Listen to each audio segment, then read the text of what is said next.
What if only an illusion can show what's real?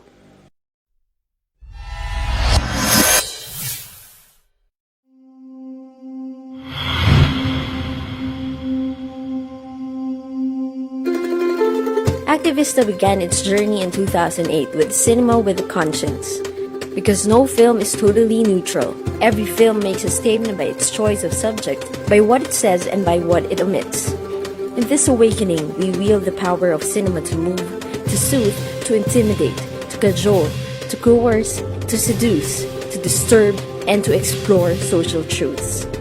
The price of freedom is eternal vigilance, and cinema is one of its forms.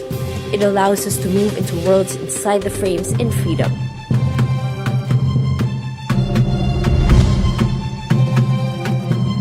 But apparently, discourses on the human condition do not go well with popcorn and soda. Here is cinema that is more than entertainment cinema, that grabs you by your collar and shakes you out of your apathy.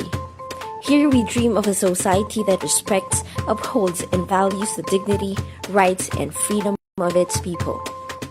The worst load of bull ever said about cinema is that it can change society. However, while cinema cannot change the world, it can change the way we view the world.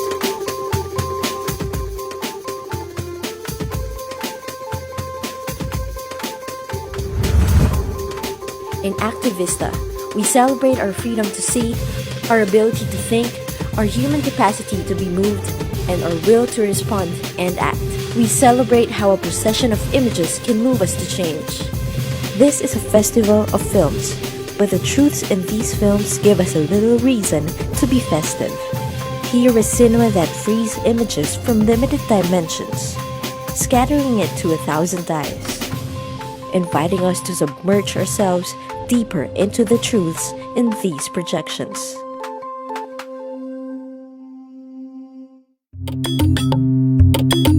(2016) Truth and Imagination. But what is truth if not an act of disclosure? Set first into the light and developed to be revealed. In Activista, we go beyond the crudest, most peculiar and perplexing ideas in our persistent search for truth in this country that easily forgets. Here we use our imagination as our weapon in finding truth amidst the obvious and the obscure. Here we seek the broadest audience possible to stir their social conscience through a wide array of human rights films and public discourses with artists, filmmakers, educators, and development activists. Here we provoke critical thinking by making real the stories behind headlines and statistics, allowing us to empathize with these human struggles and embrace it as their own. Here we empower a new generation of filmmakers into creating films that ask questions, films that dare to spark change to its audiences. Here we celebrate the revolutionaries, pioneers of minds and movements, leaders of visions and thought marches, men and women who use change to incite change. We exist and embark on a journey each year to give that kind of illumination that sheds light to our viewers. The spark from where truth and imagination converge. Maybe the fire this festival ignites will fuel ideas and actions. Maybe its blaze will leave trails of thoughts that will shape revolutions. Or just maybe, this is all an illusion that makes us sane in a world that is too real. This is the Activista International Human Rights Film Festival. We'd like to say relax and enjoy the movie. But you know, we mean more than that.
If truth walked in on you, would you recognize it? Would you know its face, the shadow it casts? Can you handle the truth? This fifth edition of Activista, we take you into a journey that sheds light on visions and versions of truth towards a tempestuous awakening.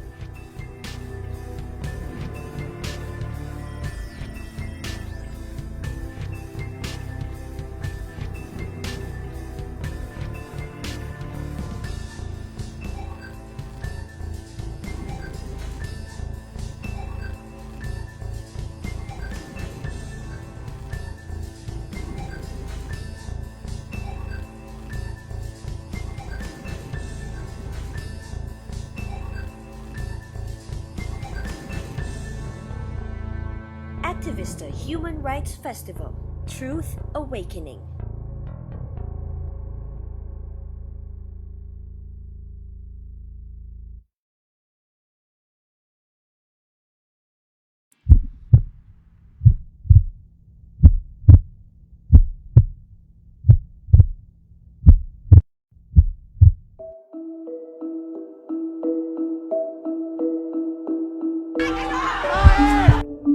Di pa ako ready maging lola!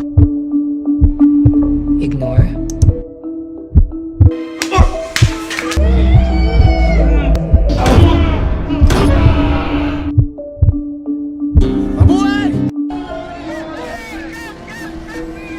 Without victory, what we lose is our very way of life.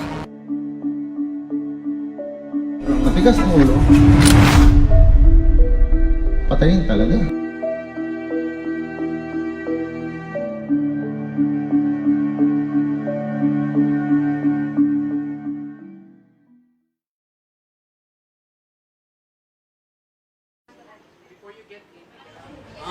Kuyawa ning kuya da. May pas manong taxi driver. Kanusa pa ka kumay ngani no? Kanang mahimong hero ba? Kapuya bita tong Sailor Moon no? Mag-ilis sa before mag-away. Sa ngalan ng buwan! Ako, Sailor Moon! Pwede mo ba na siya patyon sa tangga-ilis? Tansa lang! Ayaw lang. May pag mag-vigilante na lang ko. Di man ko kay ba magamit og pusil di ay no? Hala, adluka man na ni uy. May pag barbecue stick na lang. May pag mag-ninja na lang ko. Kagibutsi no jutsu! Ay, mag-training pa man di ay ko. Hala, 50 anyos na ko maamayo ani. Si way malis! Ha? Sweet kayo mo, lingan mo niya, way malis!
Ang dakila para sa akin ay yung abilidad na iangat ang iyong kaisipan mula sa ordinaryong ginagalawan mo at paabutin ito sa isang mas exalted na antas.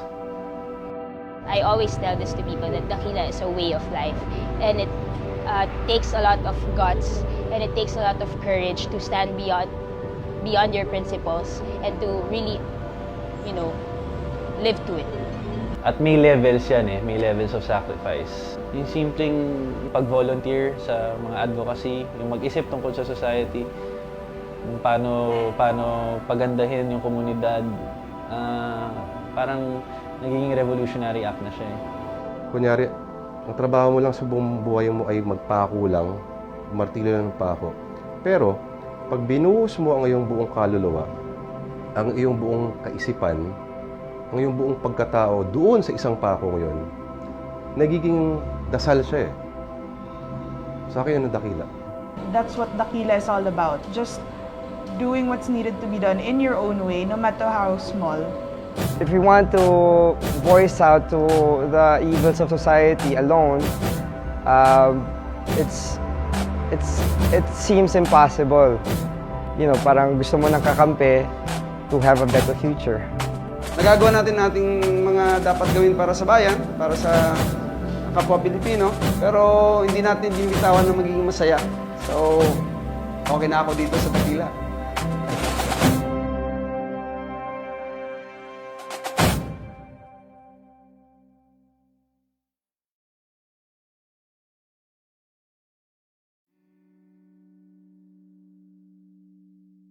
Never again? We must unite and say, this is a false statement. We cannot dwell on the past if we want a bright future. We must embrace this destiny. Our heroes rise, our heroes fall.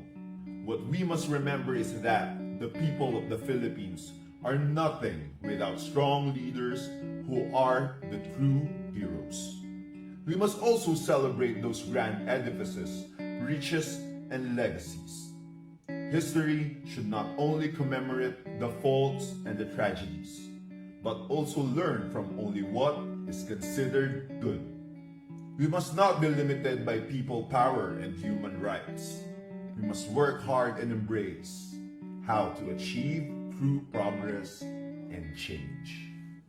How to achieve true progress and change? We must work hard and embrace people power and human rights. We must not be limited by only what is considered good, but also learn from the faults and the tragedies. History should not only commemorate grand edifices, riches, and legacies.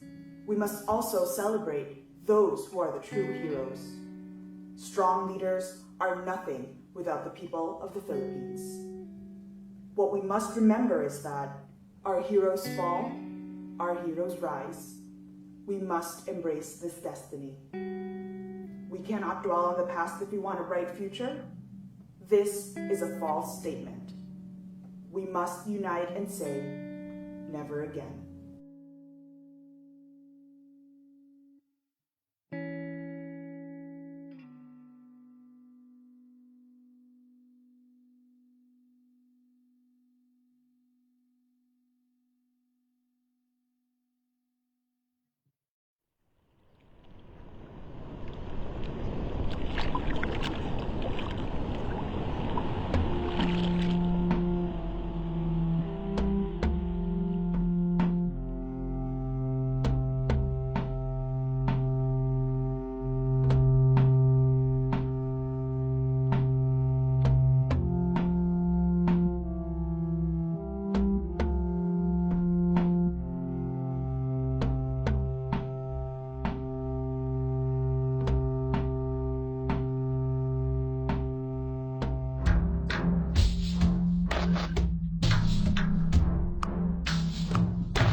What if only an illusion can show what's real?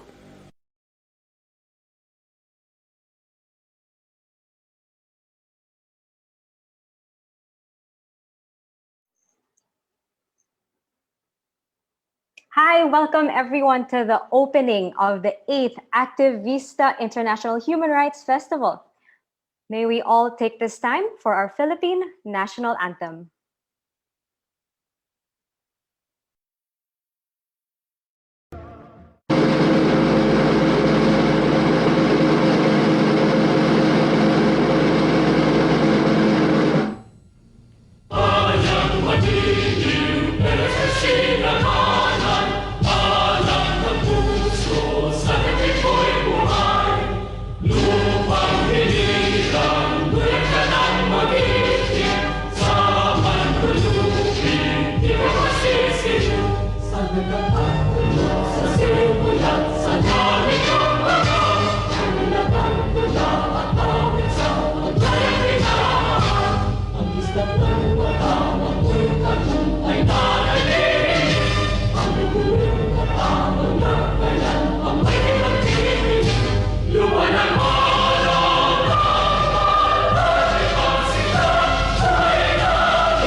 Hi, welcome once again. I am Stephanie Tan, your host for this afternoon.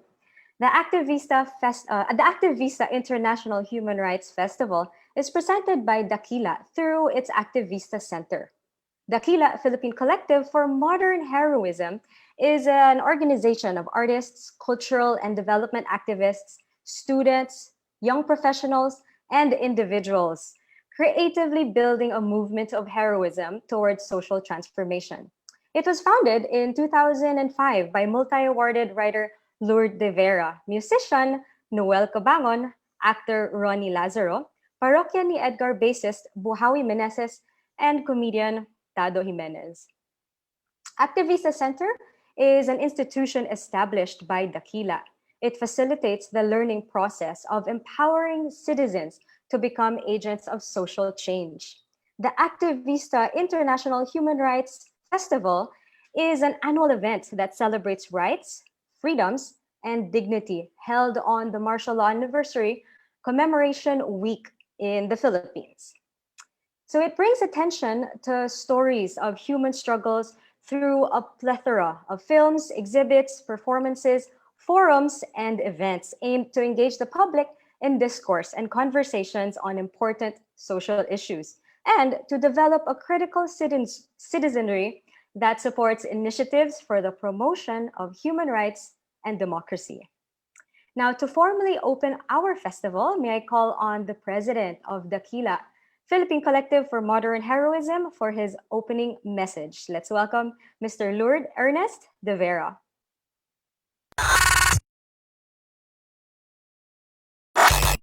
Magandang araw po sa ating lahat. Ako po si Lourdes de Vera, ang Pangulo raw kuno ng Dakila. Nung unang Activista, medyo nagdalawang isip ako kung matutuwa ba ako sa fun, Activista.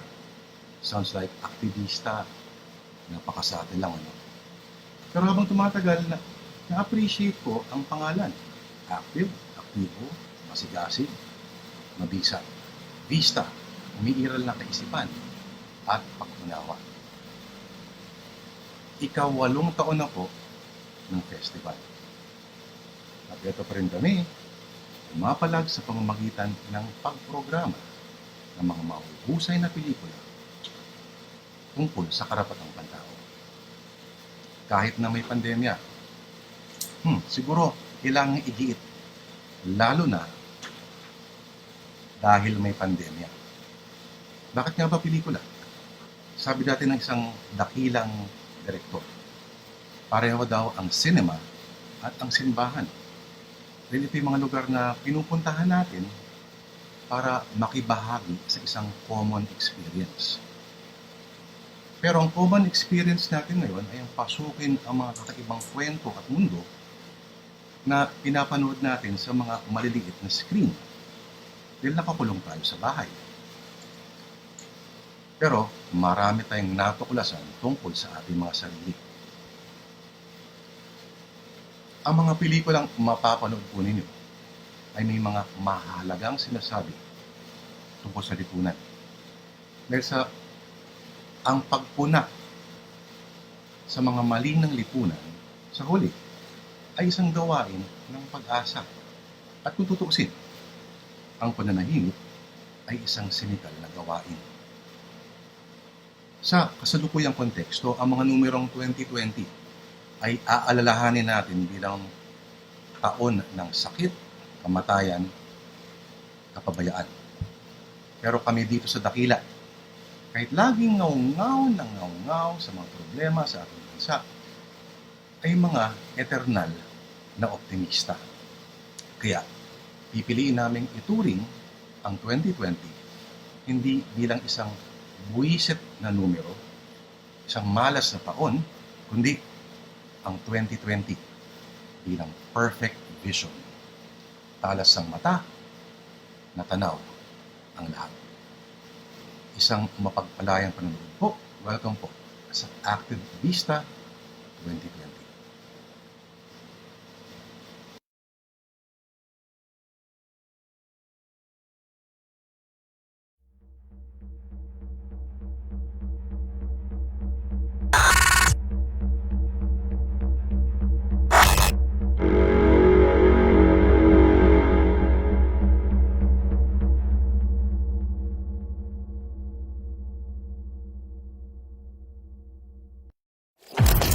Delete, ignore.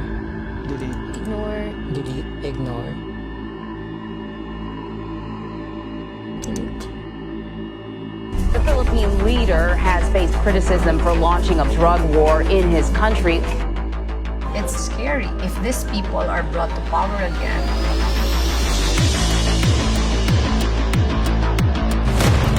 Every day you cover these scenes, you began to fear for your life.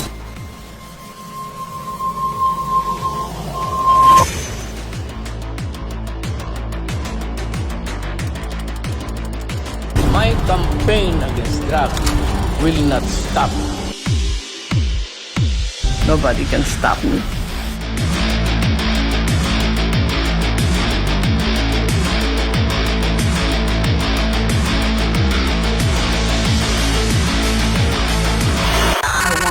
I want to mother not only the Philippines but the world. Imelda Marcos got away with murder.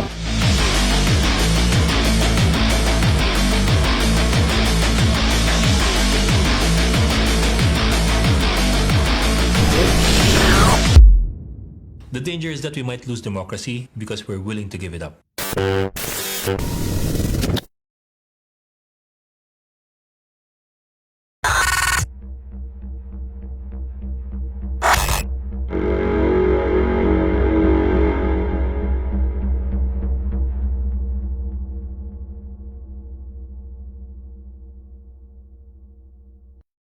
Our country and the Filipino people have been victimized by its politicians since time immemorial.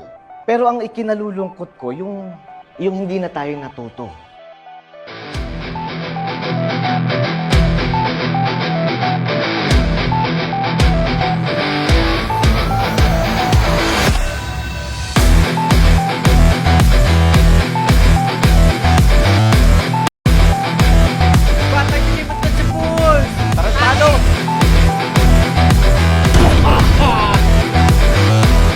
Bakit mo ginagawa to? Dahil martial law. Hindi ako takot sa mga kriminal. Talagang hindi ko sila hihigilan.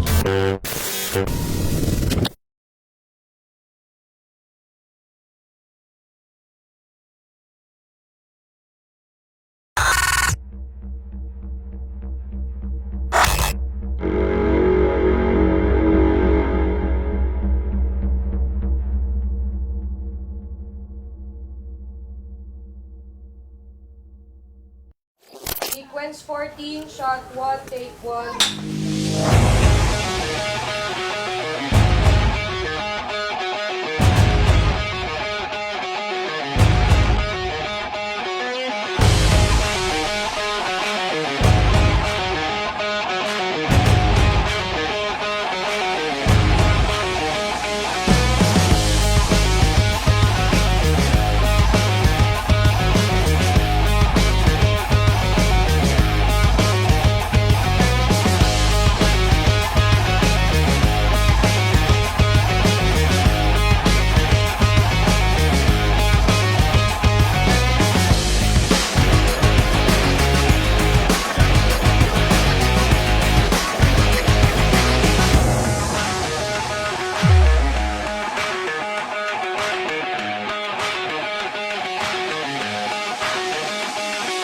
Okay,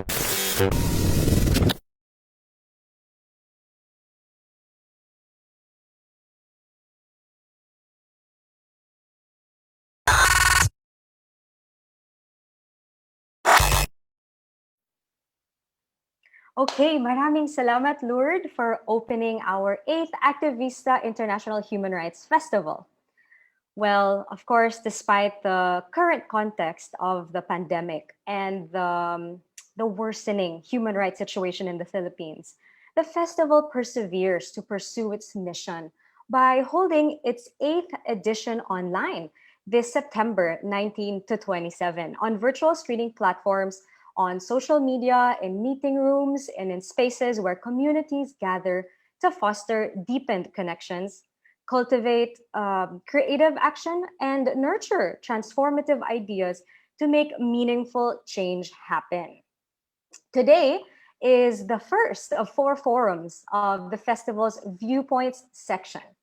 Now, Viewpoints is a series of forums and dialogues that complement the thematic film screenings of the festival.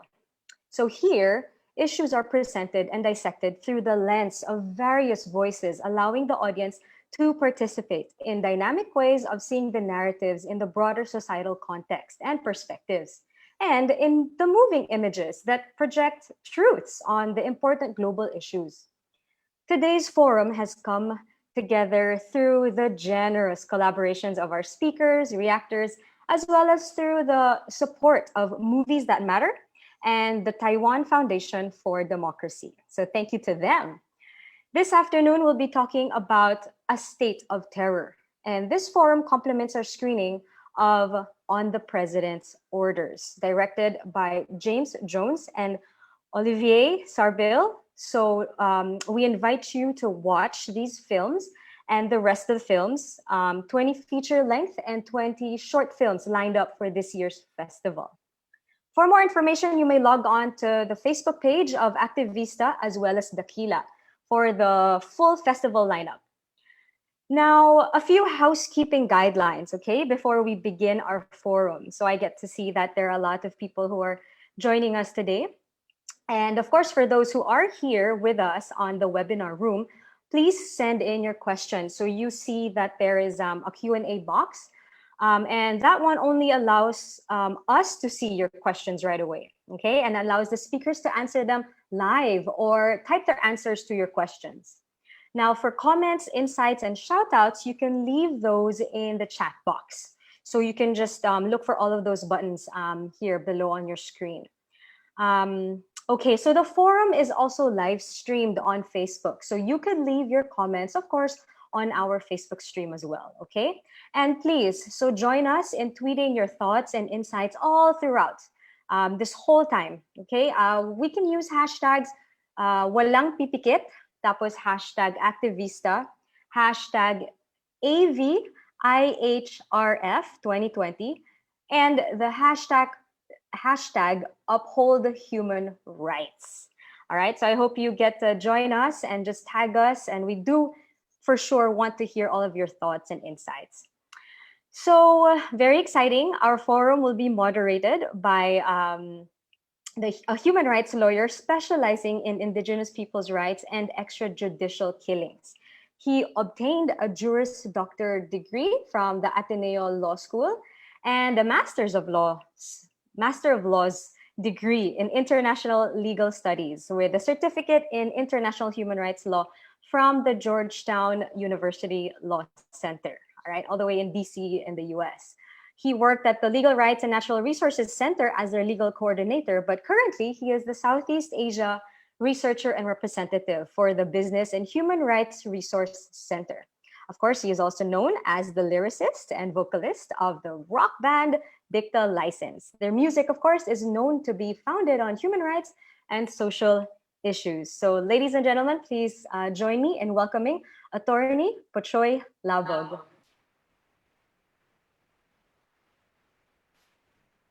Thank you so much, Steph, for that warm and kind introduction. Welcome, everyone. I'll be your moderator for this forum this afternoon. And it's very interesting that we're talking about this. Kanina, in Lourdes' keynote speech, he mentioned that this is the 8th year of Activista. And we're talking about human rights still. I mean, we're not done talking about human rights. And that was 8 years ago.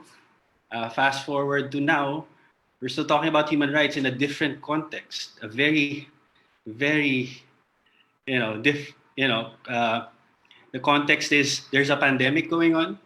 And then there's this other pandemic that we should be talking about that probably is the overarching theme behind the health pandemic that we are experiencing now. So, yeah, it's a very exciting time and very exciting forum because we have very experienced, well-informed, and credible speakers for us this afternoon. So let's dive right in. And let's begin our forum with the first topic, which is the Philippine pandemic and our human rights situation today. If it really does reflect our forum's title, that we are in a state of terror. Nasa state of terror nga ba tayo if we have a white sand beach in the urban jungle of Metro Manila?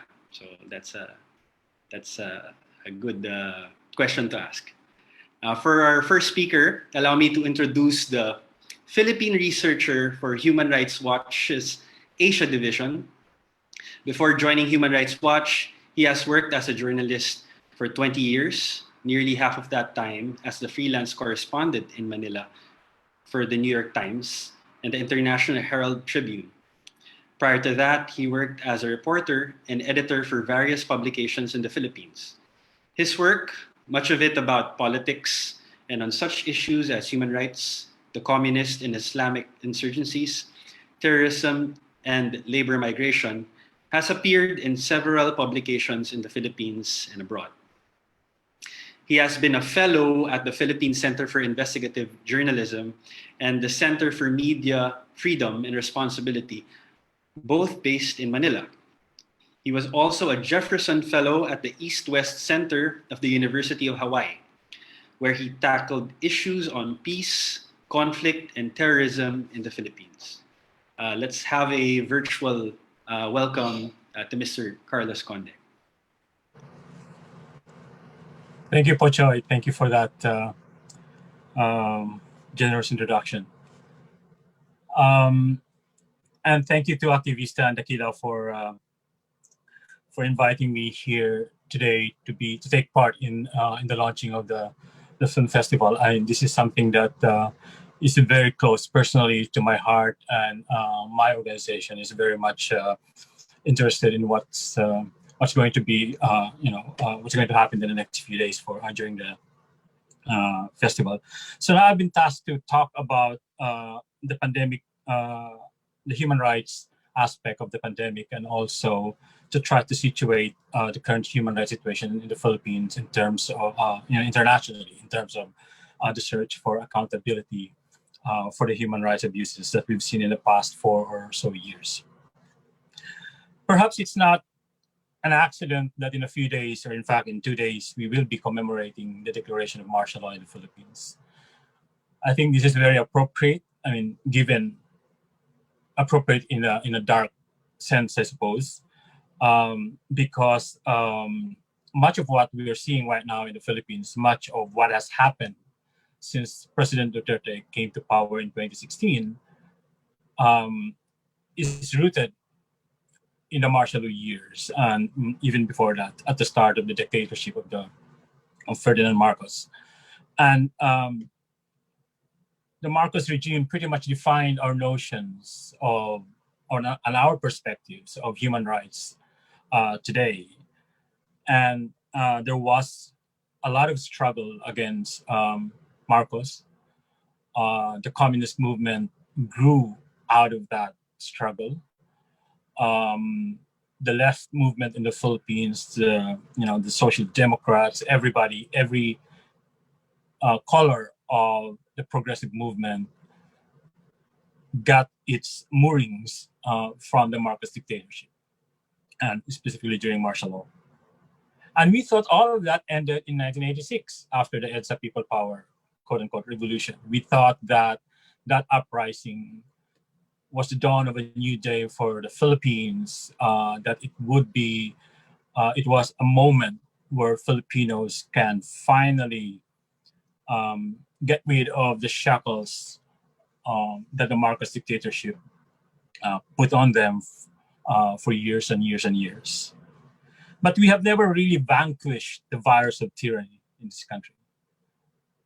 Regardless of the revolution, the old systems were not uprooted. They were not vanquished. They kept persisting even after the Marcos dictatorship. And so this is why we're now here. We never really vanquished the virus of tyranny, as I said, because how can we, when the conditions for the virus remain? You know, we're talking about underdevelopment, poverty, exploitation by other nations, and exploitation by a class of people who only had profit in mind. This is why a lot of our indigenous peoples, for instance, are still suffering to this day. A lot of development, so-called development aggression happened during the Marcos dictatorship. And this is why, to this day, we're still seeing a lot of that in the struggle of the Lumads and many of the indigenous peoples around the country. We never really attained accountability and justice after EDSA. The rot that this virus created continues to fester. And out of this morass of dysfunction, this festering rot that I've been talking about, came Duterte. He was the political kingpin of Davao City. I lived in Davao City for more than 10 years, and I saw him firsthand in terms of running the city. And he made Davao into the laboratory for the state of terror that we see now. He grew out of that dysfunction because of because of our failure to attain accountability and justice since 1986. Duterte, if I may say so, is the product of the failure of politics after EDSA. He ruled Davao City with an iron hand. Nothing happened in that city without his imprimatur, without his knowing about it. The killings, the Davao Death Squad, the control of the media, the control of the legislative, the city council, the control of practically every aspect of Davao life. That was happening in Davao City when he was mayor.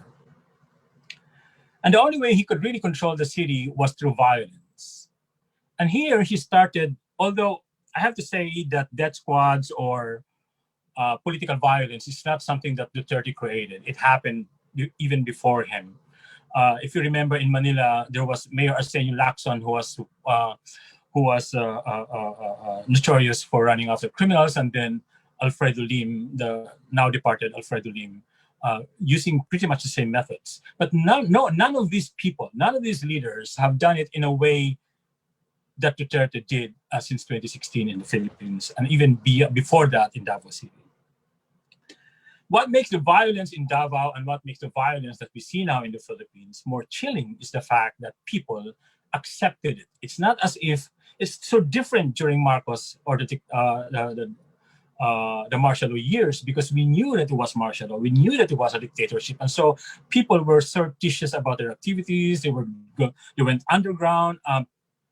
People were just whispering about certain things, about what was going on. But now with Duterte, people were applauding what was happening. People were welcoming what was happening.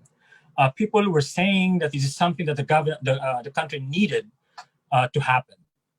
It was a very enabling environment for somebody like him. And the drug war, of course, is just one of that. His tough stance on crime that started in Davao City. He supposedly cleaned up Davao City, made it the Singapore of the Philippines, and all of this, I would say, myth and legends of Davao City that he perpetuated. He used that as the basis to campaign in 2015 to make the Philippines into, the next Singapore, the next Davao City. And he used the drug war as the main kind of message that he had to tell Filipinos. We have to go after the drug users, because these drug users are no longer people. They're no longer human. They needed to be dispensed with. They needed to be killed. And that is exactly what has happened since 2016.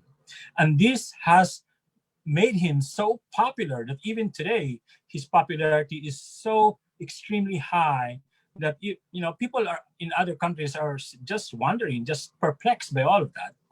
But of course, we're not. Filipinos in the Philippines are not perplexed by that because we wanted this to happen. We knew this was happening. We wanted this to happen.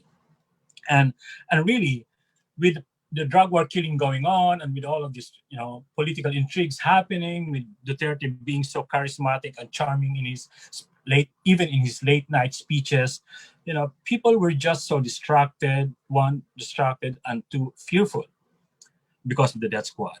And since the drug war started, of course, in June, on his first day in office, we have had, thousands of deaths, both by the police and and also by unidentified gunmen who, according to our research and by other groups and other media, are often the same people from the police and from the local governments. The estimates vary in terms of the numbers. The police are willing to admit that 5,810 people have died in police operations, but there have been estimates of nearly 30,000 since then.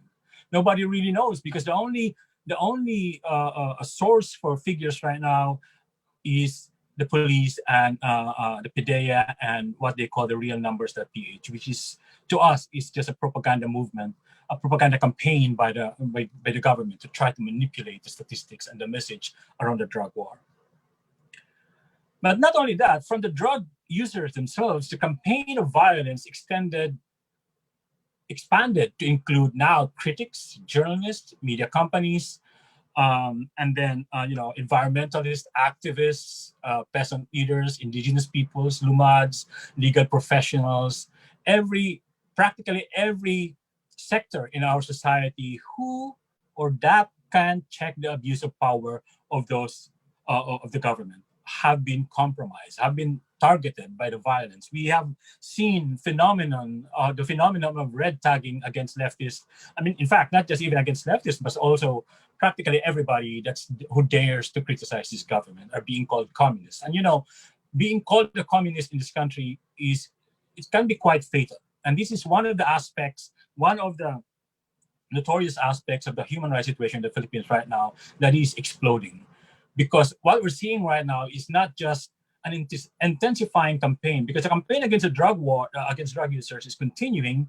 Even as that is happening, we also have an increasing campaign against critics, against activists, against leftists that the government accused of being NPA or New People's Army guerrillas. So that's where we are right now. This brings me to the struggle for accountability. Domestic accountability mechanism in the Philippines just doesn't work. The Commission on Human Rights, is severely under-resourced, understaffed, and it's also being attacked by the government. So each time you hear the government say, "Oh, we have the Human Rights Commission," each time you hear Harry Roque say, "Oh, the Commission on Human Rights functions," take that with a lot of salt. In fact, use a whole shaker of salt when you hear that. Because the Commission on Human Rights has been as victimized by the policy of the drug war as many others. The courts are not functioning to address, to address the issues of human rights abuses. And the Philippine government would say, "Oh, no, that's not right." And they're saying this in the international community, by the way. It's not true that the courts in the Philippines are not functioning. But in a way, the government is right. It is true that we still have open courts. Anybody can file cases. It is true that the police still functions. But for this particular set of victims, drug users, activists, journalists, media critics, the system is kaput, basically. It's not working. Even the tally itself in the DOJ, they cannot say with a straight face how many police officers exactly have been found convicted in the drug war. Only one case has resulted in a conviction out of the thousands and thousands of cases. Think about that. So because of the failure of the domestic accountability mechanism, we now are forced to go to the international arena, international community. So we've been going through the Human Rights Council. The Human Rights Council right now is in session. They are deliberating on what they will do with the Philippines. Nothing is certain yet, but they have been very, very informed by a lot of civil society organizations about what's happening in the Philippines. And in return, the government has launched a massive disinformation campaign about what's happening in the Philippines, using the PCOO, using real numbers, using the DOJ, and every agency in the government. They lie, they spread disinformation and even fake news about what's happening in the Philippines. And they deny that the extrajudicial killings exist. They deny that the killings during the COVID pandemic has increased by 20%, as we've analyzed during the pandemic. And this is just crazy. We are in the middle of a pandemic, and yet the police are operating nonstop to target these communities that are affected by the drug war. So we need to push back. The public needs to push back. The youth need to once again take the lead in demanding justice and accountability. We need the public to speak out and assert their civil liberties and human rights. We need to fight this virus that continues to consume us. That is the challenge for us today. Thank you.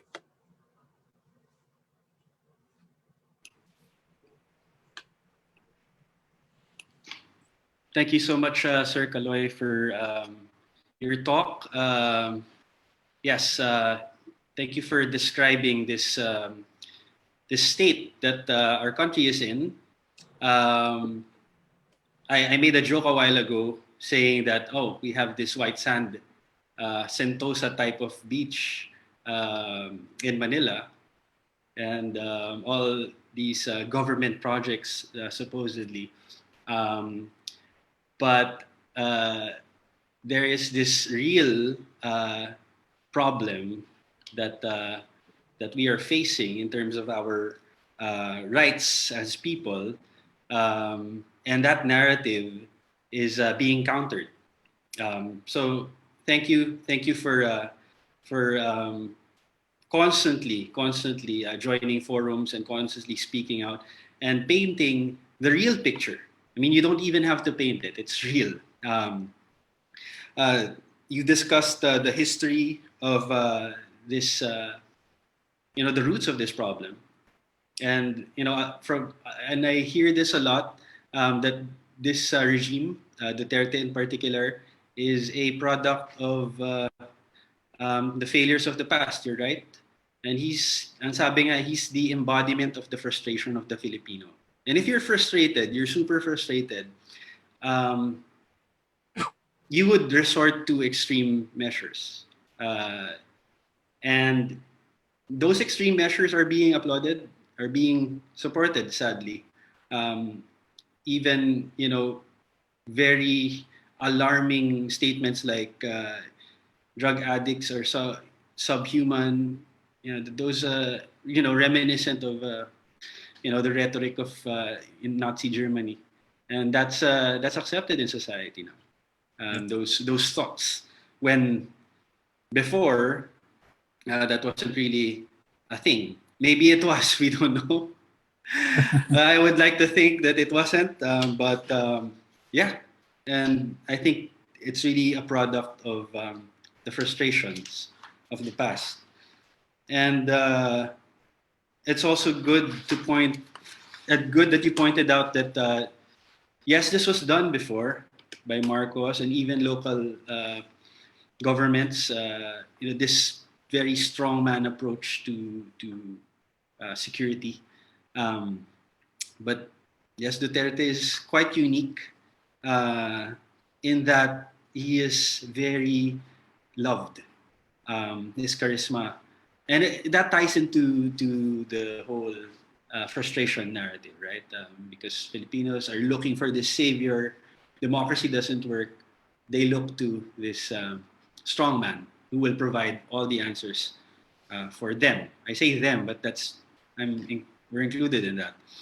And the drug war is just one of the means to to implement this kind of framework of security. And sadly, we also mentioned that before it was maybe the first year or two, it was this campaign, Strongman campaign, was directed at drug personalities, drug addicts, but it has expanded to now dissidents, anyone who criticizes. And even the CHR is targeted, and that's a government institution. So, yeah, thank you so much for that. And I agree with the title. We are definitely in a state of terror plus the pandemic.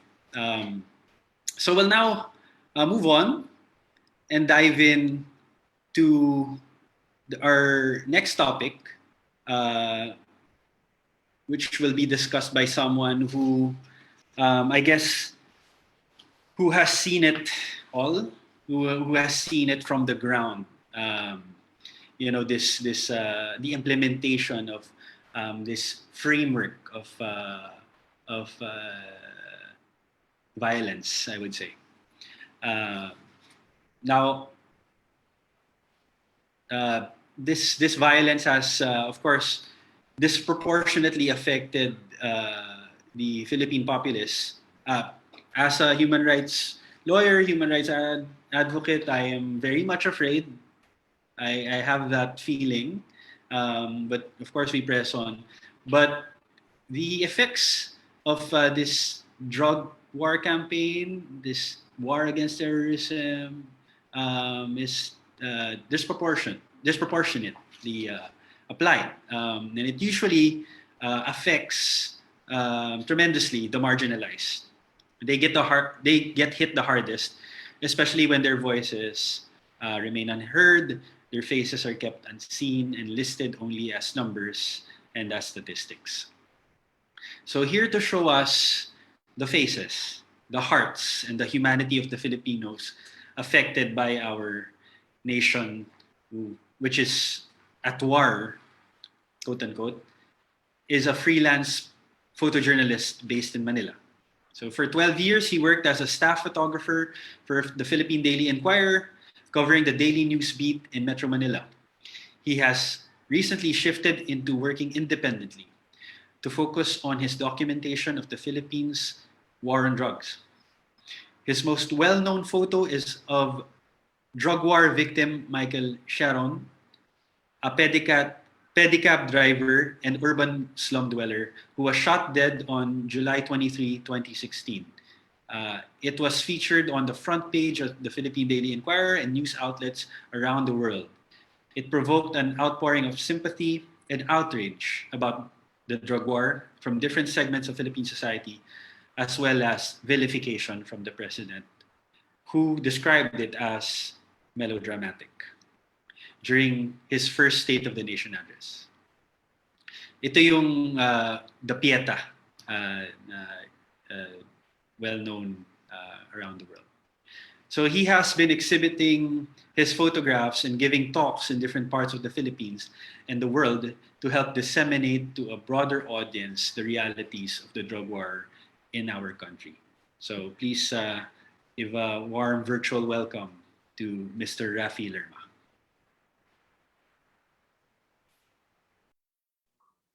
Hello.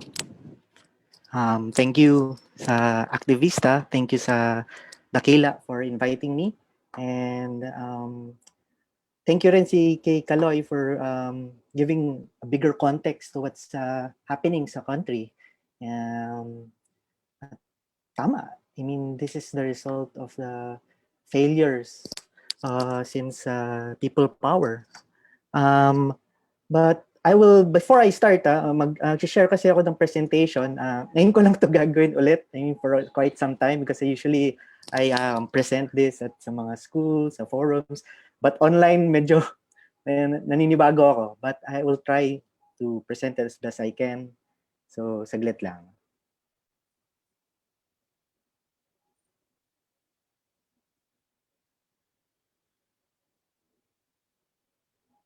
So yes, yun nga, I'm Rafi Lerma and I'm a freelance photojournalist based sa Manila. And I've been covering the drug war since July 2016. And beyond taking photographs of crime scenes, I've been also documenting the lives of victims, families, and how they are coping with the loss. And also, I've been documenting now yung mga drug rehabilitation efforts, particularly yung mga community-based rehabilitation efforts in solving the drug problem. In my presentation, I'll be sharing with you photographs and the stories behind them. But first, I have to warn the viewers first that I'll be showing yung images are quite sensitive and a bit graphic. So it's not meant to shock anyone or scare anyone, but it's to show the reality of what's happening in Philippine society. So war on drugs. So sisimulan ko sa ilan na ba? Ilan na ba ngayon? Ilan na ba ang numbers ngayon? As of July 31, 2020, according to government numbers, 5,810 people have been killed in anti-drug operations, while another 20 plus thousand deaths are under investigation. They call it DUI. Later on, it's called homicides under investigation. And yung 20,000 na to, they may not be all linked to the drug war, but we have to scrutinize this number. Because included in this 20,000 are those also killed by yung mga motorcycle riding gunmen, or mas known as yung riding in tandem sa Philippines. Kasama rin dito yung mga summary executed, people who were dumped sa streets with placards saying that they were drug addicts and they should not be tolerated. People dumped sa canals and unexplained killings. So kailangan natin to scrutinize tong number na to. Because to lang, hindi natin nakikita yung bigger picture talaga. Kasi yung government, they're not as transparent sa mga figures nila. And maraming mga numbers na binibigay ngayon sa human rights groups. It's around 20 plus thousand, 27,000, I think. And recently, Rappler came out with a report saying that around 7,000 have been killed sa drug operations. But iba-ibay natin yung mga numbers, still, ang taas nito, ang dami mamamatay. And yun ang sinasabi natin, masyadong maraming tao na ang namamatay. And kailan ba ito titigil? And like this one, Rene Desierto, he was found sa may Delpan Bridge. His face was he's wrapped in packaging tape, and he was found here sa Delpan Bridge. And he had the cardboard, though hindi nakikita din sa picture, and it said, drug pusher ako, wag tularan. This next image is Jesus Jonas. He was an alleged drug pusher sa may Quezon City, and this happened around October 2016. And it's that same narrative that keeps on repeating itself. Drug pusher, nanlaban. And to many Filipinos, that's the end of the story. Hanggang doon na lang, nanlaban, and accepted na siya. Na hindi natin tinatanong ano mga circumstance nangyari. Sometimes when we cover these crime scenes, you see something peculiar. Wala akong close-up na picture dito, but kung makikita yung kamay ni Jesus Jonas, basag-basag yung kamay niya, dugong-dugo yung kamay niya, parang pinahirapan. So, wala, hindi na na-investigate further. The next photo is the photo of Paul Lester Lorenzo. And he was killed sa may Pandacan, Manila. This happened on August 2016. He was killed, kasama niya si Danny Lorente. And in the same story, nanlaban. And you see him here with his family. Andyan yung anak, kapatid, yung asawa, and the whole family. And this is the first time they were able to see si Paul Lester Lorenzo. being dragged across the railway. Actually, nilagay sila doon sa mga trolley kasi hindi makalapit yung family.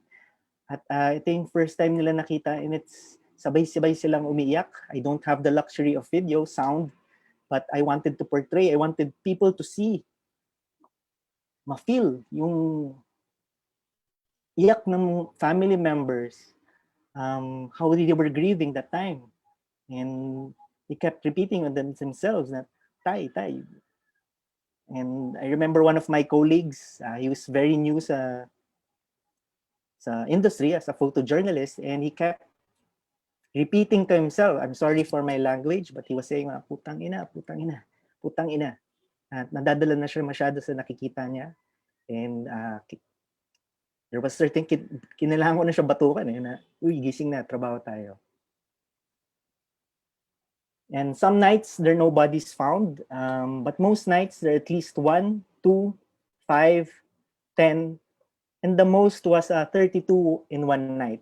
This happened on August 15, 2017 in Bulacan.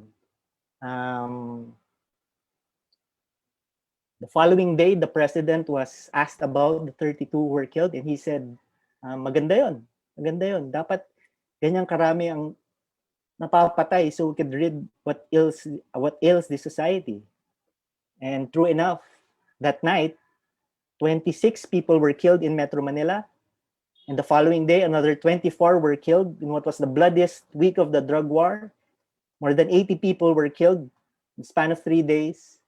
And included here were 3 teenagers, namely Kian Loy de los Santos, Carl Arnaiz, and Reynaldo Siculot de Guzman. Maganda yun, sabi niya. And before the COVID-19 pandemic came, ang new normal in Philippine society was the killings. Extrajudicial killings, nanlabhan, tokhang. This was the new normal. And ito yung isang example, isang crime scene. And I remember, ito lang, hindi na ganito ngayon eh. When people go to the crime scenes now, hindi na sila as shocked. People are parang nightly, these are nangyayari, and minsan nakita mo, nagtatawanan na sila eh. It has become so normal, killing. It's been accepted. And dapat hindi ito normal eh. And I remember even there was one time, there was someone who was taking a selfie even near a dead body.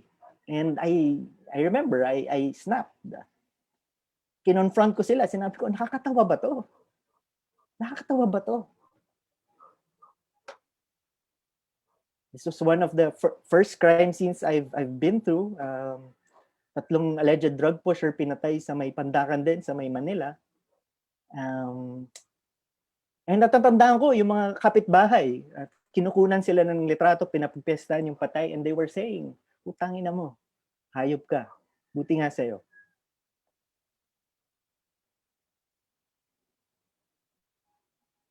Some people might find this funny, but ako hindi. I remember this in, there was a karinderya sa may Malabon, and it's named Tokhang Sizzlers. And you have this menu, pinosas na liempo, kinorture na pork chop, sinalvage na ganito. Killing has become so normal. It's become so accepted. May isang tatandaan ko sa Cebu, there was this jeep, nakalagay doon, Tokhang, and you have painting of yung design niya, people, dead bodies, doon sa jeep. This is the kind of society we're living in right now, where we accept death as a normal thing. And the government denies that the killings are state-sponsored, but it does not help that the president promotes these killings in many of his speeches. On national TV, one of his most famous was yung Hitler massacred 3 million Jews. Now there's 3 million drug addicts. I'd be happy to slaughter them. And I'll talk about this photo. Si Jenilyn Lyres was holding on to her partner, si Michael Ceron. This happened on July 23, 2016, during the early days of the drug war. And I knew from afar that there was a strong photo. Rarely would you see a family member inside sa crime scene or inside the police cordon. This happened along EDSA, the main thoroughfare, sa may EDSA Rotonda. And they were there. They were situated sa gitna ng lahat. There were so many people around just watching. And Jenilyn was screaming at us to stop pictures, stop taking pictures, at tulungan sila. And until now, it's still, umaangalingongo pa rin siya sa utak ko na tulungan nyo kami. And to many of us, I guess, journalists who covered that night, it became very traumatic. And kasi wala kayong magawa Wala kayong magawa. We just continued doing our jobs, taking photographs, taking footage, and yeah. Following day, it was ginamit siya sa front page ng Philippine Daily Inquirer, which was basically during Sundays kasi it's usually reserved for positive stories, and nagulat din ako na ginamit siya as yung banner photo.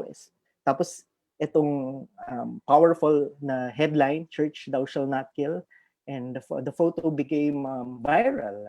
People started to talk about the drug war and about the killings. And people also called it, the photograph, yung Pieta. I never called it Pieta. I never wrote it sa caption ko na Pieta. People called it Pieta because the photograph resembled the famous sculpture of Michelangelo of Mother Mary cradling onto dead Jesus Christ. And people recognized the photograph that way. And it was very appropriate too that people called it Pieta, not because of that sculpture, because of the word itself, Pieta. It's an Italian word for pity. And I guess that is the message of the photograph. Pity for the victims of the drug war, and pity for the victims' families of the drug war. So, yan po. Also, when the photograph came out, and after the State of the Nation address of the president, where he mentioned the photograph, the attacks came. People said that the photograph was fake. I staged the photograph. Hindi lang ako dun and there were so many of us journalists covering that night. Actually, si Michael Ceron was the third crime scene I went to that night out of 4. But in the yung total niya, yung pagdating ng umaga, there were 6 daw sa buong Metro Manila. Si Michael Ceron was the third I covered that night. And later on, gusto ko malaman kung sino si Michael Ceron, and I found where he lived. He actually lived just a few, maybe less than a kilometer away from the crime scene. And he lived here with his partner, si Jenilyn Lyres, and they lived here sa may Pasay, sa may, and they lived there in this shack. And this is not a street full of garbage. This is actually a creek full of garbage. And later on, you will realize that most of the people who were getting killed sa drug war are mostly the poor. And you began to question yung drug war. They were mostly affected were the poor. We covered people getting caught with millions and millions worth of drugs, but they get due process, they get arrested. No one gets killed. So bakit yung mga mahirap lang ang pinapatay? Why? Because, wala silang laban? They're expendable? So bakit? Bakit yung mga mahirap ang laging tinatamaan nito? These were some of the attacks in social media.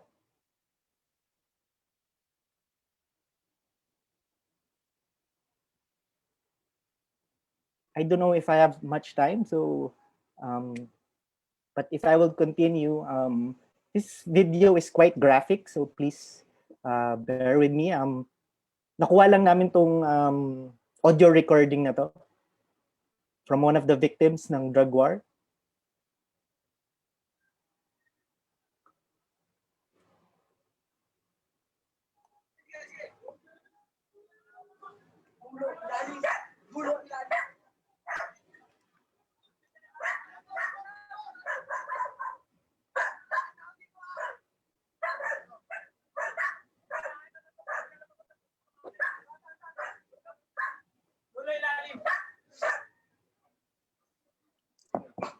Tama na yan. Lalabas yan.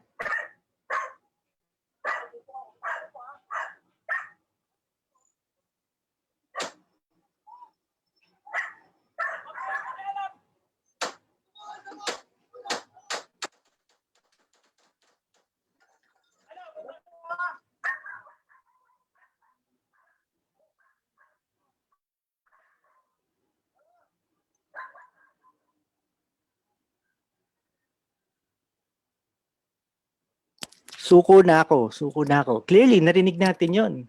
But after that, hindi lang isang putok ng barel narinig natin, but inubos yung buong magazine. And hindi para immobilize si Eric Sison, but para patayin siya. We never said we were experts. We just document what we see. But from our documentation alone, nakikita namin may mali eh. May mali talaga eh. Besides yung obvious dito, yung placement ng barrel, this was Bobby Oret. He was killed sa may Tondo, Manila. And besides yung placement ng barrel, pagmasdan nyo mabuti yung kamay. Anong nakikita nyo? May cuff marks. And we've seen this in many crime scenes.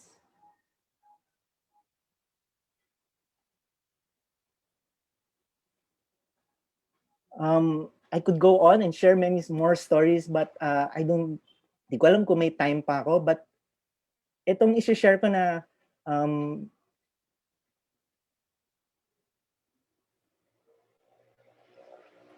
this happened on April 2017.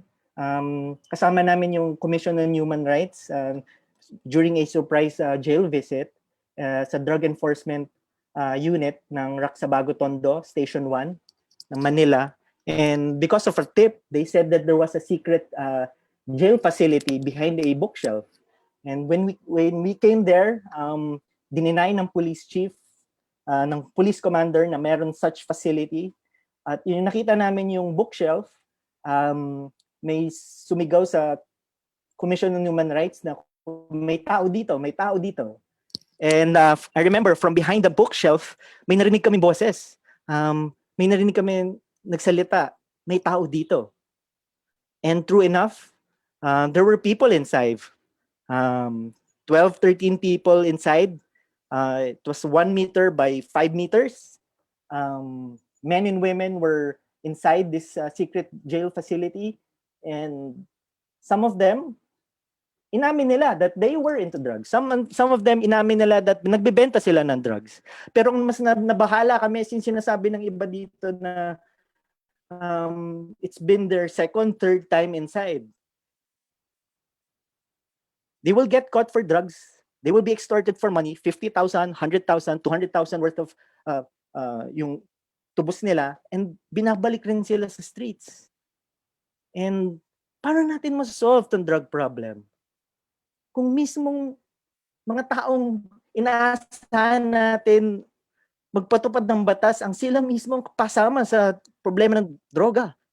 And let me reiterate this, I am for finding a solution to the drug problem. Ang kini-question natin yung methods. I-question natin yung patayan. Bakit kailangan humantong dito? There are better methods. There are better ways of solving this drug problem. Human rights-centered solutions to the drug problem. At meron eh. And we should listen to these experts. Pero hindi. The government will always say we are winning the drug war, but I do not agree. I do not agree with it. No drug war has ever succeeded. None. Ang meron lang, maraming human rights violations nangyayari. Pero nasosolve ba ang drug problem? Hindi. Drugs is still very much prevalent in the country. Yung supply, yung demand, andyan pa rin. So maybe kailangan ko na i-end yung presentation ko, but I would like to end it by saying that these victims are not mere statistics. These victims had names. They were sons, daughters, fathers, and mothers, and they were human beings. They have human rights, and they deserve due process. Hindi sila mga hayop.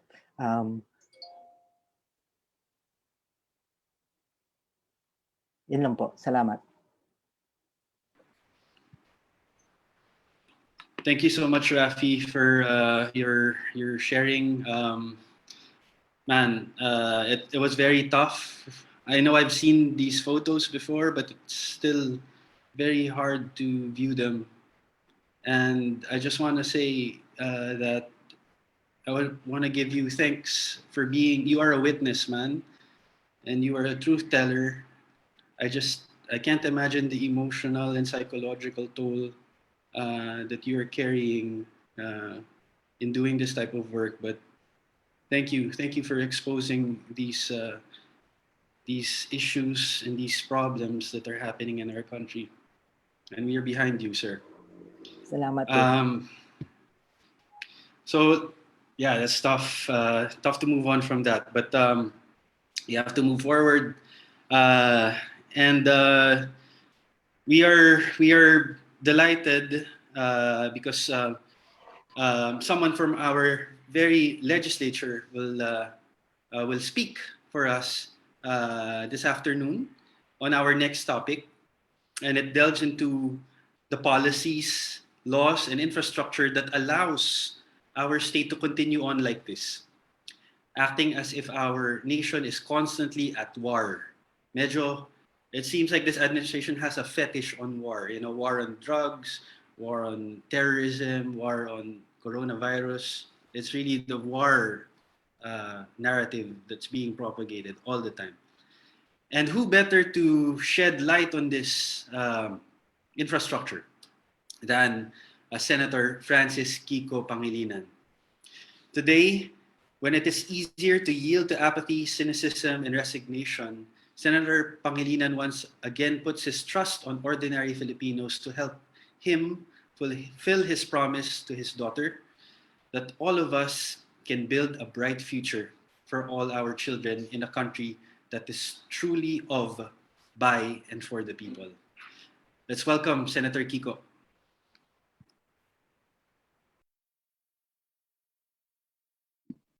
Thank you very much. Is that Pochoy? Did I pronounce it right? Yes, sir. Pochoy. Yeah, good afternoon to everyone, and thank you to Dakila for this invitation to speak before today's forum. Napakahalaga ng artists and writers and creatives. Sabi nga nila, yours is from your sector, diba? Sabi, is how do you say it? The soul of the nation. You mirror what happens in society. You express what many or the voiceless cannot express, and you inspire people to action. So when I was invited, I did not hesitate to come and join you. I'm being asked to speak precisely on this situation in the country today. You know, when the anti-terror law bill was certified as urgent in the middle of the pandemic, sometime in May or June, end of May, it was finally passed in Congress. even if originally it was not certified. It did not come as a surprise to me. I saw it coming. And the reason being that since day one, this administration has been focused on an iron fist approach to governance, a mailed fist policy, a kamay na bakal approach to governance. 30 years as mayor of Davao City, ganun ang naging palakad. And therefore, perhaps as sabi nila, kung kaya nilang gawin sa Davao, kaya nilang gawin sa Pinas. Yung patakarang kamay na bakal. Nag-umpisa yan sa hindi pa nga umuupo. Nanalo pa lang, nag-umpisa na yung patayan. Before June 30, before July 1, the killings began. So the officially launching of the Oplan Tokhang in July of 2016 precisely was the authoritarian kamay na bakal approach to governance.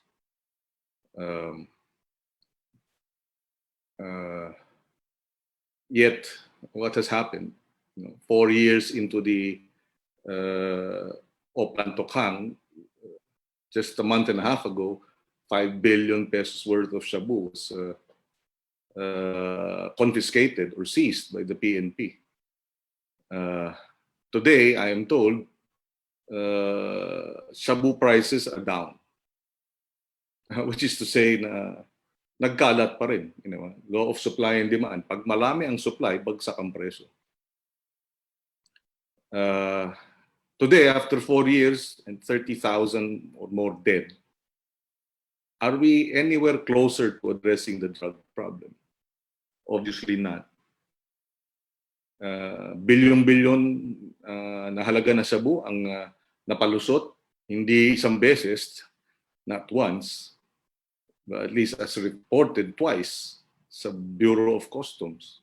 Toneladang shabu, bilyong pisong halaga. Ngunit meron bang kinulong na drug lord o sindikato doon sa nasabing pagpapalusot? Wala. Pinarusahan ba yung mga DOC na involved? Hindi. Promote pa nga. So, what happened to this iron fist policy approach and Oplan Tokhang in terms of addressing the problem? Wala. We are still precisely nowhere closer to addressing the drug issue. Which makes you think, talaga bang solusyon sa droga ang dahilan kung bakit may kamay na bakal na approach? Yung pagpapasara ng ABS-CBN is another example of the kamay na bakal at panggigipit ng media. Authoritarian policy. Hindi papayag na may mga kritiko, hindi papayag na mayroong mga independent-minded institutions, independent-minded individuals, and independent institutions. Kaya bakit ipinasara ang ABS sa kalagitnaan ng pandemya? Again, kamay na bakal, iron fist, mailed fist policy. Yung COVID response, are we anywhere near closer to managing and bringing down the spread of the disease? 6 months since we started the longest lockdown in the world. Tens of thousands were arrested and detained, and yet the disease continues to spread. Instead of a public health approach, holistic public health approach to the problem, it was a militaristic solution to the problem. Pinakulong ang libo-libo, ni-lockdown ng napakatagal, ngunit hanggang sa ngayon, kumakalat pa rin ang COVID.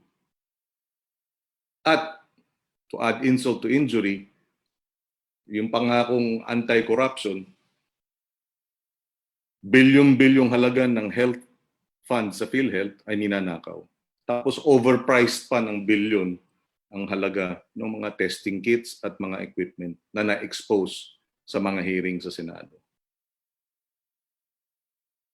So again, ano ang agenda? Tugunan ang problema ng COVID o tiyakin na nananatiling sunod-sunuran ang ating mga kababayan habang kinukulong at hinahayaang manatili sa kanya-kanyang mga different levels of lockdown. And then as I said earlier, sa kalagitnaan ng pandemic, pinasara ang ABS-CBN. Ano naman ang kinalaman ng pagkasara ng ABS-CBN? Precisely, sa COVID campaign. We are facing the worst health crisis in living memory and the worst economic crisis in almost 4 decades. And yet, ano ang isinusulong sa Senado pag-resume ng Kongreso noong July? Death penalty. Hindi na nakontento sa napakaraming namamatay at natotokhang isulong pa ang death penalty.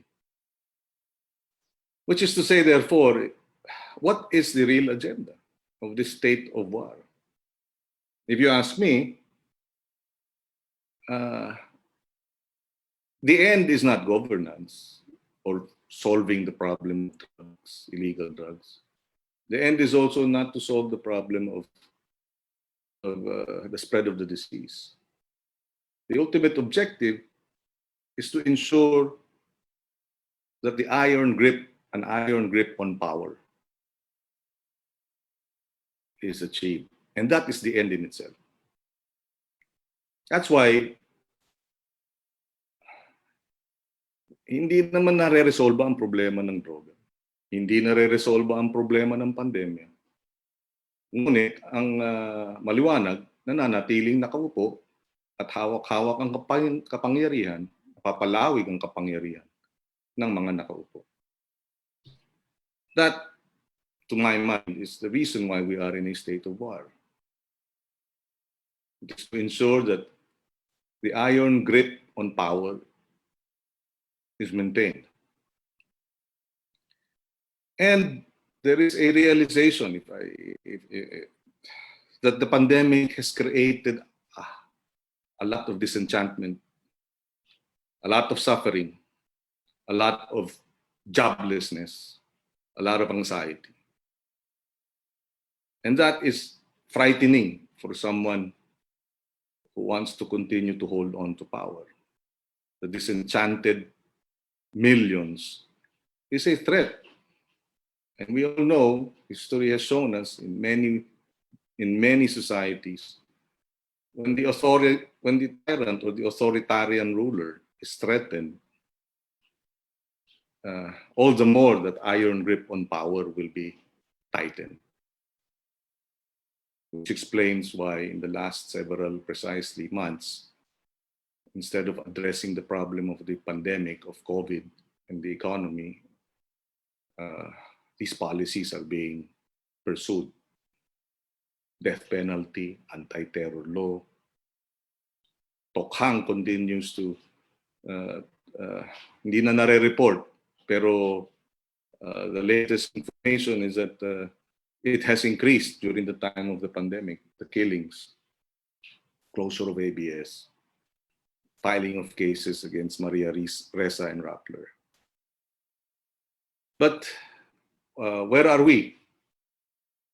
I think many people today, people have likened today similar to 1983 to 1986. So much uncertainty. The crisis is really of epic proportions.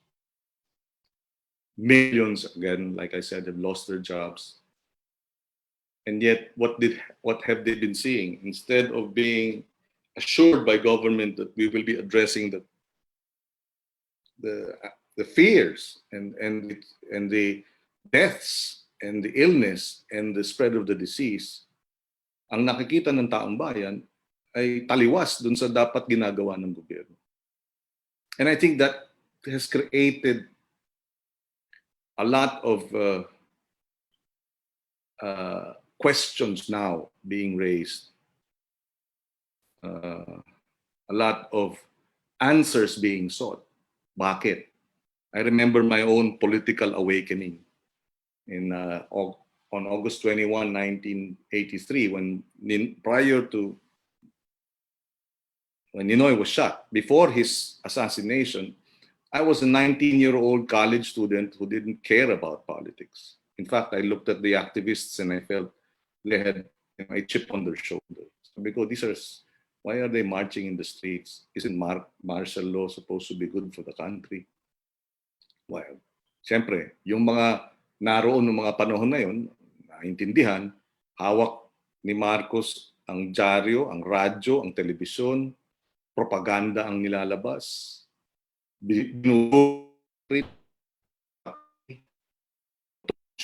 Kinukulong, puro propaganda.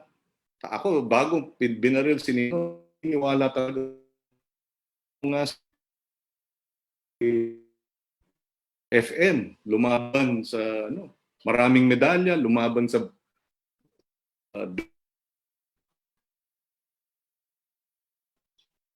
maganda ang New Society. Pero nung binaril si Noy, doon ako nag-umpisang magtaka. Ano nangyari rito? 3,000 sundalo ang nagbantay sa kanya sa airport.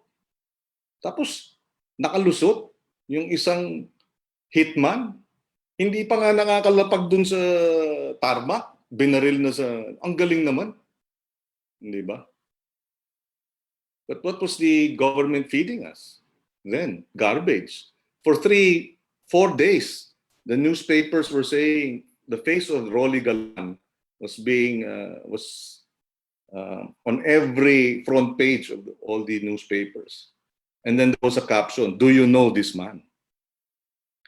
Pinapalabas ng diktador, ng rehimen, hindi kilala itong si Rolly Galman. On the 5th or 6th day, of course, we were all shocked. Bakit pinatay? Anong dahilan? And we all wanted to know the truth. We wanted to know what was happening in the country.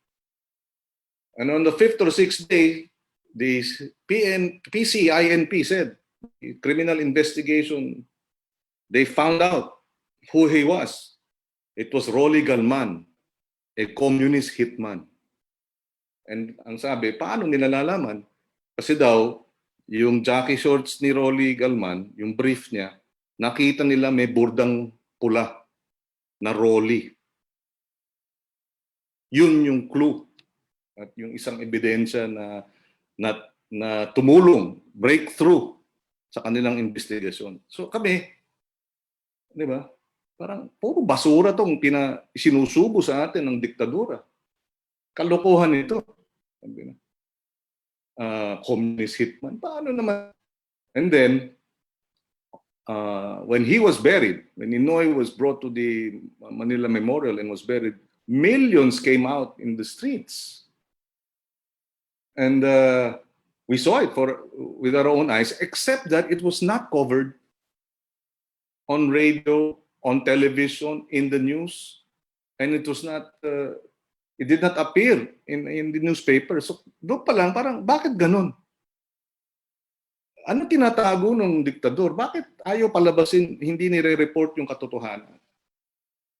So unti-unti akong namulat, matapos siyang barilin at matapos yung basurang sinusubo sa amin, naghanap tayo. Tayo na mismo ang kumilos, tayo na mismo ang nag-attend ng mga rally, we attended education fora, and there our awareness, our politicization began. By 1984, I was elected already in the student council in the College of Arts and Letters. I was vice chairman and ended up becoming chairman of the College of Arts and Letters Student Council sa UP Liman. The following year after that, 85, I became university councilor and ran under Samasa. So my politicization went on overdrive after the Ninoy Aquino assassination. Why am I sharing this? Because I think today, with the pandemic and millions of jobs lost, And the response of the government, which obviously is not addressing the challenges and the fears and the concerns of the people. People are saying something is terribly wrong. People are saying hindi tama ang nangyayari sa ating bansa. And people are asking, why is this happening and what can we do about it? So the process of politicization, if you ask me, has been fast-tracked by this COVID. But it's a challenge to us. It's a function of leadership to provide platforms and vehicles and activities so that people can participate. People want to do something. People want to learn more. They want the truth. Totoo bang ninakaw itong pondo ng PhilHealth? Di ba? Totoo bang overpriced itong mga testing kits? Bakit? Di ba? Totoo bang may sakit ang Pangulo? Ito ang mga tinatanong ngayon ng ating mga kababayan na naghahanap sila ng kasagutan. And the metaphor that I'd like to I usually use is that in this crisis, I liken it to our nation as a home, a house that's burning. And when the house is burning, people inside the house want to save themselves and want to know where to go, what to do, what steps should be taken, where is the exit so that we can save ourselves and we can protect ourselves from harm. Yan ang hinahanap ng taong bayan ngayon. So it's a function of leadership of various sectors to provide direction as we go through this crisis. And provide answers to their questions. So, in the end, I believe the challenge to us now is how do we reach out to more people? Those who are asking questions and searching for answers. People are actually being awakened and looking, taking a second look at what's happening. Also, just as a matter of fact, and this goes, and the same goes for all administrations. When the economy is down, popularity suffers. It happened during the time of Marcos, Ramos, Cory. Lahat yan, lahat ng presidente, pagka nagkaroon ng problema sa ekonomiya, bagsak ang popularity. Alam ng administrasyon yan. Kaya siguro laganap ang fake news at walang saan ka nakakita sa kalagitnaan ng pandemya, sa halip na gamitin yung pondo para tulungan ng ating mga kababayang walang trabaho, nag-overdrive ang mga toll na binabayarang troll para manira. Myself, my wife, my daughter, we have been subjected to repeated lies and attacks and threats on social media at the height of the pandemic. Instead of focusing on addressing the pandemic and the challenges of the pandemic, you have an administration, or at least influencers supportive of this administration, who are going on overdrive to attack the critics, to attack those who see things differently, those who are complaining, actually, those who are raising issues. So this is really a challenge to us. How do we push back? How do we fight back? And fight back we ought to. Hindi naman tayo papayag na kasi ang dahilan para sa paninira, ang dahilan para sa pananakot ay para manahimik tayo. Pero hindi tayo payag na manahimik. At naniniwala ako na kinakailangan natin pakilusin, paintindihin pa sa mas nakakarami nangyayari sa ating bansa. And that's why this forum is very important. I think the other side of the coin is we are able to reach a lot of people because of digital technology who we would otherwise not have been able to talk to. Interesting trivia. My office has been conducting internship or holding and implementing an internship program since my first term, maybe 15 years already. And for any given year, we will have maybe 4 or 5 batches of 20 interns. Last July, we had 300 applicants. And in August and September, we've had over 500 applicants. People are, because of the digital technology, are able to make these applications, but are also compelled because they cannot go out. What else will they do? So this is an opening also for organizing, for raising awareness, for deepening the awareness of many of those who are concerned about what's happening in our country. I am actually inspired by the response of the youth. The Generation Z, they have been very vocal. I think one of those in that generation is my daughter, who has been very vocal. And I know there will be more. Sabi nga nila, kung ang takot ay nakakahawa, ang tapang nakakahawa din. And people ask me, what keeps me going? And I say, in the end, we will all be judged by history, whether we like it or not. And ako, very simple. In the face of mass murder and incredible incompetence in the management of this COVID-19 spread, we will all be judged. You know, where did we stand in the face of this kamay na bakal, this mass murder that we are facing? I mean, we like to call it different names, EJK, diba? Oplan Tokhang, but it really is mass murder. And so we ask ourselves, where do we stand when history will judge us? And that's why we do what we do. And also because I will not be able to explain it to my children if I do not speak out. And as a parent, we teach our children to do the right things. We teach them right from wrong. And if to me right and wrong are no longer clear and the lines are blurred, then what kind of parent would I be? It is right to speak up. It is right to oppose mass murder. It's something that we have to do. And I have to explain that to my children. And that's why we do what we do. I'd like to thank again Dakila for this opportunity to speak before you. Marami pa tayong gagawin.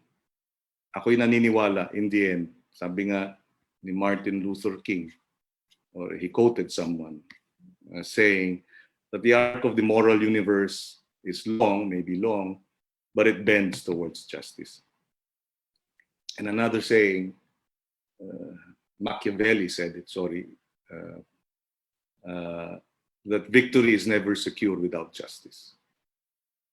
So justice ought to come, and we will work towards ensuring that justice will happen for the sake of our children who deserve better. Thank you at magandang hapon sa kanilang lahat. Thank you very much, Senator Kiko, for gracing us with your presence and for participating in this forum.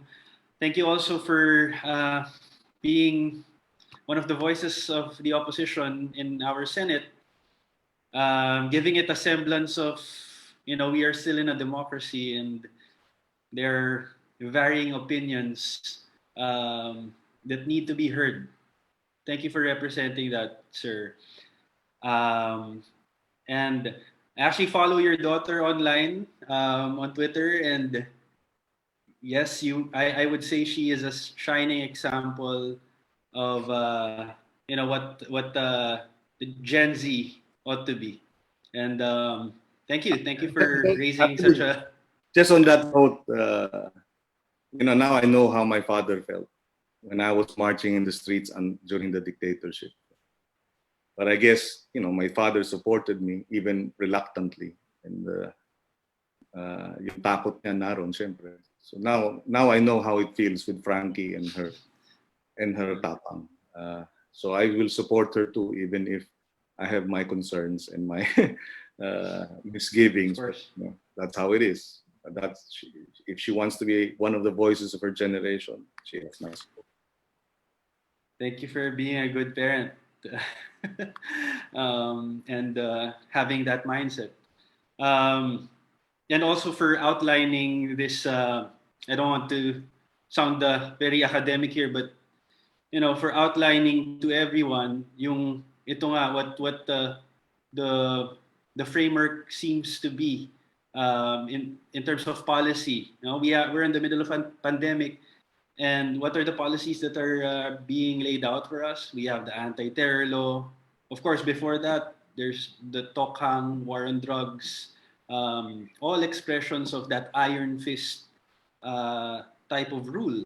The shutdown of ABS-CBN in the middle of a pandemic, which has economic consequences, impacts, but also impacts on information dissemination.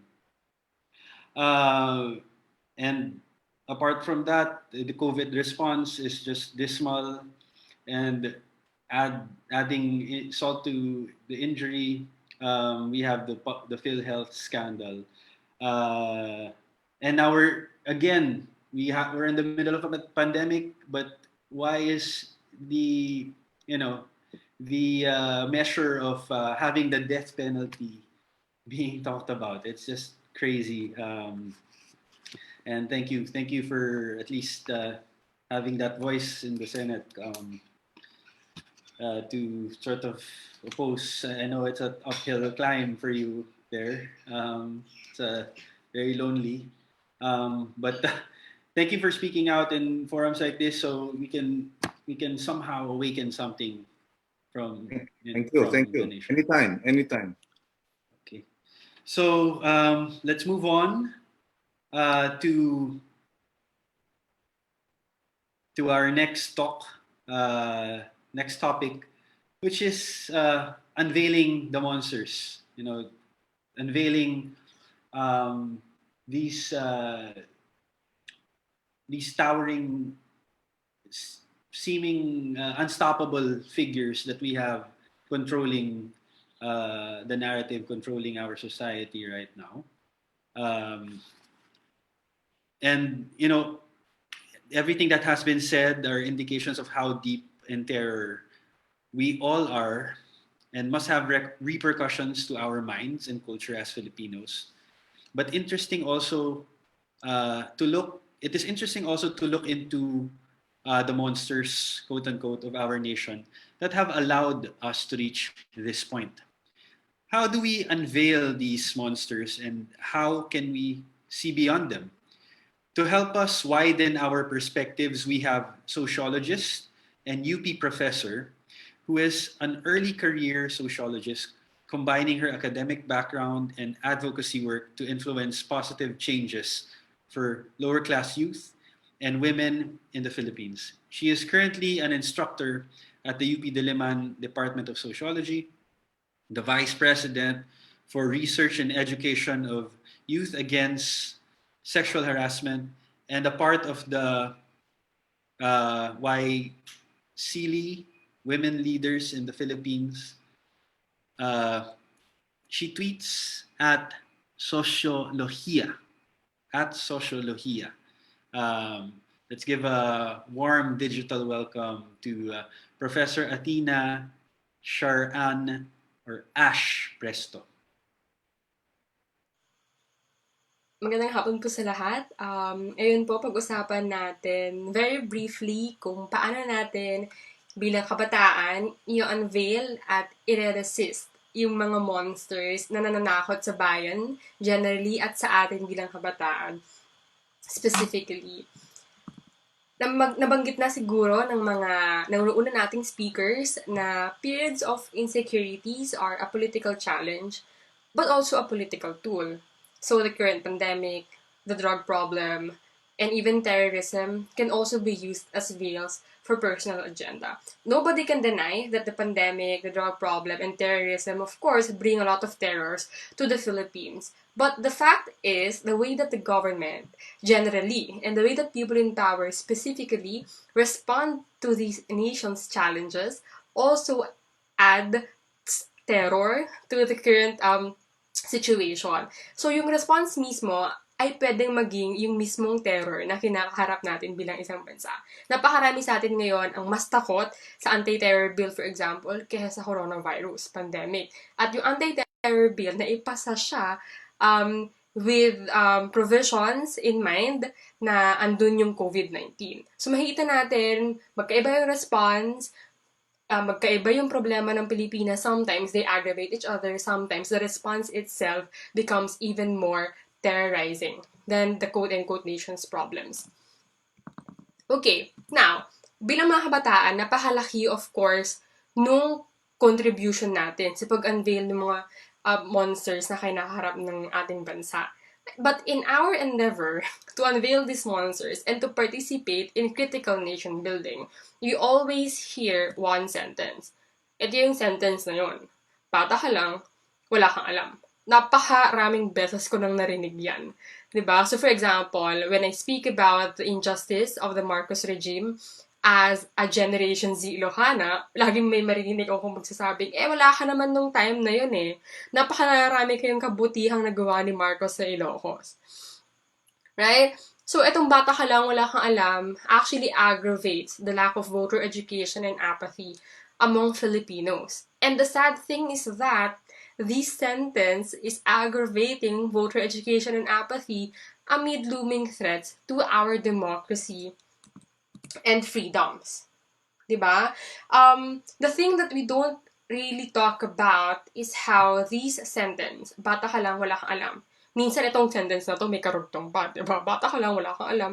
Shut up ka na lang. Bata ka lang, wala kang alam. Mali yung opinion mo. Diba?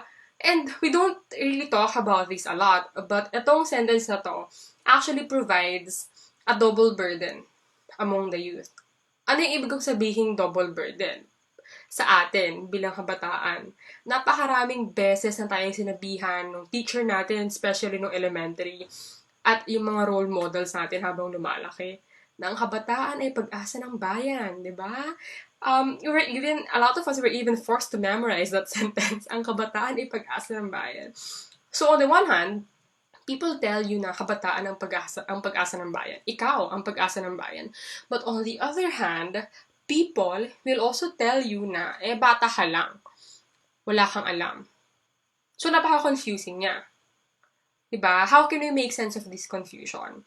Well, one thing that we can think about in order to make sense of this confusion is the fact that itong kabataan ang pag-asa ng bayan still falls under ageism in Filipino culture. Pag sinabi natin ageism, ito yung magkakaibang pananaw sa kakayahan ng iba't ibang henerasyon at iba't ibang age group sa Pilipinas. Sa Pilipinas, kapag bata ka, ang assumption ay konti lang yung alam mo kasi konti lang yung karanasan mo. And ang kabataan, ang pag-asa ng bayan, can still be arguably thought of as falling under ageism. Kasi ang assumption niya ay, in the future, magkakaroon ka ng chance para patakbuhin yung bansa mo. In the future, magkakaroon ka ng chance para magkaroon ng say sa mga nangyayari sa Pilipinas. And then you just have to wait for your chance. You just have to wait for the time na hindi ka na bata at meron ka ng enough quote-unquote experience para i-back yung arguments mo. Napaka-importante na tong experience na sinasabi natin. Mamaya pag-uusapan natin, ano yung importance ng experience? Right? So, when we try to resist the monsters that currently plague us, ito yung narinig nating sentence. But the thing is, resistance should not discriminate based on age. And so throughout this very brief lecture, we're going to talk about how we can resist acts of dismissal of our voice. And emphasis dun sa acts of dismissal, whether or not the youth voice is really silent is altogether a different conversation. And also, how can we resist the monsters that sit on our right? How can we unveil the evils that hinder us from enjoying our rights? Paulit-ulit tong unveil na to. Ang gusto ko lang sabihin, napaka-importante maintindihan natin kung ano yung pinaggagalingan ng nakakatakot na nangyayari sa bansa natin ngayon. Saan nanggagaling yung takot? Ano yung roots ng impunity sa Pilipinas? Bakit kaya lagi pa rin tayong paulit-ulit nakaka-experience ng mga problemang dapat hindi na natin nararanasan? Bakit hindi tayo natututo? Ayun. So, actually, itong t-shirt ko ngayon, di na natuto. Ayun, share ko lang. Parang relevant siya sa discussion ko ngayon. But anyway, it's important for us to unveil these monsters because unveiling is a requirement of resisting. You can't really successfully resist something if you don't fully understand this thing that you are resisting. Ngayon, kapag nagsistart pa lang tayo i-unveil itong mga monsters na to, lagi na tayo siya na-shutdown ng mga tao. Anong gagawin natin ngayon? Okay, anong pwede natin gawin? First, we should recognize that personal experience scream loud. Right? Elder generation feel like they have more valid opinions, that they have more legitimate opinions because they have personally experienced the period in question. So we are often hushed because of our lack of personal experience of history's evils. But what about the monsters that we also face? What about our future? Right? So parang a lot of times, parang tinatanggalan tayo ng karapatang gumamit ng collective memory eh. A lot of times, tinatanggalan tayo ng karapatang mag-cite ng mga nangyari in the past. Kasi hindi naman natin sila personally na-experience. Okay? A possible response to that is, well, even if we haven't lived through the 1970s, for example, even if we haven't lived through the 1980s, and even if we haven't lived through the actual dictatorship of the past, sila yung mga nangyari in the past directly gave way to the current experiences that we as youth have. Diba? Yung problema ko ngayon na parang economic stagnation ng bansa. It was aggravated by the Marcos regime. Ang daming problema like corruption, impunity, dictatorship that got aggravated by different periods in history, and these problems are still being experienced by us as youth. And we see here specifically that there are specific politicians, there are specific people sitting in political positions that copy the playbook of the past dictators. And ito yung period na kinabubuhayan natin ngayon. At pwede natin gamitin yung experience natin ngayon para i-legitimize or para sabihin valid yung boses natin. Pero, disclaimer, of course, valid yung boses natin bilang kabataan. Valid for us to use our lessons from the past. Valid for us to use history as reference even though we haven't lived through these periods. Ang sinasabi ko lang, another way that we can think about etong bata ka lang, wala kang alam is to also like, ang tawag dito, insist and to also assert that even if hindi ako nag-live through that period, the consequences of that period still gave way to the current experiences and the current problems that I face. Alright. So, sabi ko kanina, of course, pwede mong gamitin yung kasaysayan bilang reference, di ba? Because there are also other ways of remembering and forgetting. Personal experience is not the sole source of memory, especially at a time when legitimate information is readily available. Napakaraming free websites dyan that offer critical insights and factual, of course, evidence of the nation's past. But we just have to critically assess those websites. And we just have to be careful. Kasi if there are a lot of free websites out there that offer critical insights, there are also a lot of websites out there that only serve to confuse us from interpreting critically our nation's past. And as we all know, if we are not able to critically interpret the nation's past, then we are not able to critically unveil the monsters that we face, and in turn, ang hirap i-resist. Ang hirap labanan ng mga bagay na nananakot at nagte-threaten sa mga karapatan natin ngayon bilang kabataan at bilang mga Pilipino, of course. Alright. So I started this lecture by saying that a lot of people tell the youth to shut up. But what I want to emphasize is that this lecture is not a cockfight between different generations.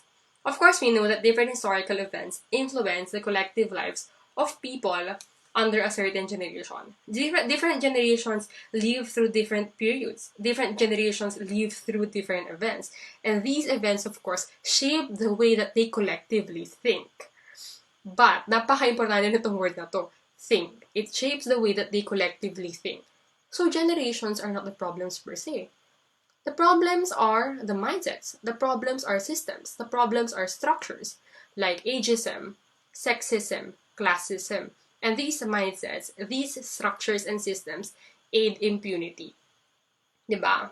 Kapag, yung sentence na, shut up ka na lang, wala kang alam, na ibinabato sa atin, if we speak up against social injustice, actually, heavily and effectively aids impunity. Diba? Pag sinabihan kang, kasi naman babae ka, napaka-emotional mo, napaka-sensitive mo, it really aids in impunity. Sila yung mga mindsets and sentences na nag-e-enable sa pagpapatuloy na nagme-maintain ng mga injustice na naranasan ng unang henerasyon at nararanasan natin ngayon. Right? So if anything, the problems are the mindsets. And if anything, what I want to say is that generations are not the problem. Because we also see that a lot of the youth right now, napakarami sa ating mga kabataan, ay nag-embody pa rin ng mga gantong mindset. Ageist pa rin sila, sexist pa rin, classist pa rin sila. Diba? Sabi natin kanina, ibang usapan na kung totoo bang silent ang youth voice. Diba? So, despite, mindsets and despite structures that want to silence the youth voice, we see that the youth voice, of course, is robust. The youth is able to resist all of these challenges against their voices. But the fact that we have youth-led movements, youth party lists, and young politicians decrying systemic violence is proof that the youth voice is active, and not just on social media. Of course, obviously, the youth voice is active on social media, but the youth can also organize. You can only search on youth activism online. You can also just search different hashtags, different Facebook pages, different Twitter accounts, and you see how online activism relates to, and necessarily, of course, partners or collaborates with offline activism. Right? And this is my last slide. If you have questions about my presentation, you can of course please ask them during the open forum. So as an end note, I also want to put a disclaimer that when I say youth, I also recognize that the youth voice and the youth sector is very diverse, and we have to include lahat ng mga taong nag-fall under the very wide category of the youth, because collective resistance is always and should always be inclusive. I'm not just talking about age, I'm also talking about other vectors that privilege people, such as socioeconomic class, gender, educational attainment, religion, ethnicity, etc., etc. Maraming kabataang babae, maraming kabataang nasa laylayan, maraming kabataang hindi nakatamasa ng maayos na edukasyon. Maraming mga kabataang lumad na binubomba yung eskwelahan nila, right? And napaka-importante i-recognize na magkakaiba pa rin yung mga taong na nasa loob na itong malawak na kategorya ng kabataan. Paulit-ulit natin ginagamit yung konsepto ng bayanihan pag merong problema yung bansa. Kapag meron tayong kinakaharap na challenge, pag tinatakot tayo ng isang malaking pandemya or malaking problema, we always turn to bayanihan. But it is also important for us to recognize that not all people, not everyone can provide the same contribution to the country's problems.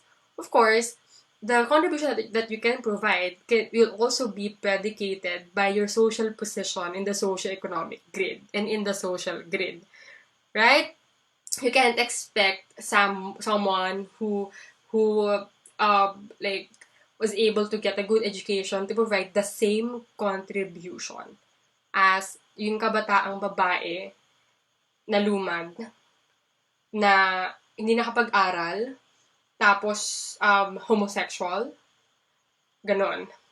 So, hindi ko nirarangko yung contribution ng iba't ibang kabataan. Ang sinasabi ko dito ay meron silang iba't ibang contribution at yung contribution nila walang mas matimbang, walang mas matimbang, 'di ba? Ang sinasabi ko lang dito ay yung contribution nila magkakaiba. Hindi natin pwedeng i-expect na pare-parehas sila ng contribution dahil magkakaiba sila ng pinanggagalingan. Pero kapag pinagsama-sama natin, itong mga contribution nila, kapakalaking tulong nito. First, sa pag-unveil, sa pag-intindi kung saan nanggagaling itong mga challenge ng bansa natin ngayon. At second, sa paglaban dito sa mga challenge na kinakaharap ng bansa natin. Kasi in the first place, tayo din naman yung magtatamasa ng problema. 'Di ba? Tayo din naman yung makakamana. 'Di ba? Nung nangyayari ngayon. Natatamasa natin siya ngayon at mamanahin natin ngayon yung problema in the near future. So, ayun lang po.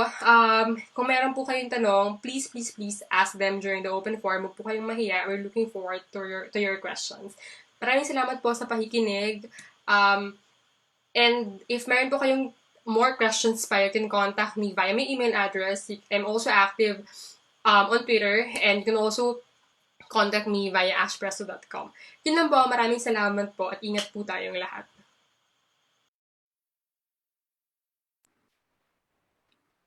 Thank you very much, Professor Ash, for your insights on unveiling itong mga monsters that are, embedded in our society. At super interesting na kasama nga dun yung this attitude na bata ka lang, wala kang alam. But it's very confused because, thank you for pointing that out as well, na sinabi nga ni Rizal na ang kabataan ay ang pag-asa ng bayan. And so these real monsters, ito nga, societal monsters are these structures, existing structures and systems na mayro lang ating kabataan, ng youth, to resist them. Unfortunately, wala na ako dun sa category na yon according to the UN. But I digress. Before we proceed to our panel discussion, I'd just like to quickly summarize what was discussed. We began by describing the state of our country in the topic, the Philippine pandemic. That in the context of this pandemic, there is an overarching or another pandemic that's been going on prior to the health crisis, and that is the attack on human rights, the attack on the right to life, the right to liberty, expression, on different policies of the government, and that is something that we are still facing right now. At napunuan yan in terms of policy in the topic na a nation at war. Why do we have this type of narrative? Dahil nga we have a very iron fist type of rule or governance that we have right now, and so the policies, even during a pandemic, are policies that are militaristic, police-centric. We have the anti-terror law that was passed during the pandemic. ABS-CBN was shut down in spite of the economic implications of that, and we're talking about the death penalty. It's not public health centered at all, these policies, but these are the policies that are being highlighted. I remember I shared the tweet before that if you have this type of perspective, of a iron fist type of perspective, I said when the language required is that of care, but you are only fluent in force, that's a huge problem, right? And so this administration is being exposed, as evidenced by the policies that are coming out of our legislature. And si Rafi Lerma shared with us his experience as a photojournalist. Pinakita niya yung kanyang mga photos and coverage of the drug war, which was, heart-wrenching to say the least. If you don't have a heart, hindi ka magre-react doon. But for sure, if you do, you'll feel the heaviness and the issue that is plaguing our nation, especially the marginalized. So we saw that, and he provided that face of terror that is happening. I mean, there's so many problems, hindi na rin natin nakikita yan, but it's still there. And then, lastly, we unveiled some of the monsters that can perpetuate this type of thinking. And from Professor Ash, and the huge role that the youth has in order to resist this mindset. And after all, yung youth talaga yung magde-direct ng future natin. And hopefully we can still participate in changing that narrative. Okay, so let's move on to the panel discussion with the speakers. Thank you for staying, our dear speakers. We will be joined now. Sabi ni Professor Ash, Miss Ash, okay. Miss Ash na lang. Sorry. But yeah, let's move on to yung ating panel discussion. And now we will be joined by 4 young leaders of this generation. I wish I can say I'm still part of your generation, but ibang generation ko eh. But I can relate still. We'll give each one of them around 5 minutes to share their take and their perspectives on the topic, on the topics that were said, of course, with our speakers. So in order, we have Miss Shane Solidum of the Sangguniang Kabataan Federation of Bacolod, Miss Stacy Evan Cayanong, I hope I'm saying your names right, I'm so sorry if I'm not, of the University of San Carlos, Cebu, Supreme Student Council. We have Mr. Rain Gallardo of the UP Diliman University Student Council, and Mr. Harvey Lau of the University of Southeastern Philippines Obrero Campus Student Council in Davao. So I'm going to give each reactor 5 minutes to share their insights or possibly also ask questions to the speakers. So let's go ahead. I guess first we'll have Miss Shane Solidum.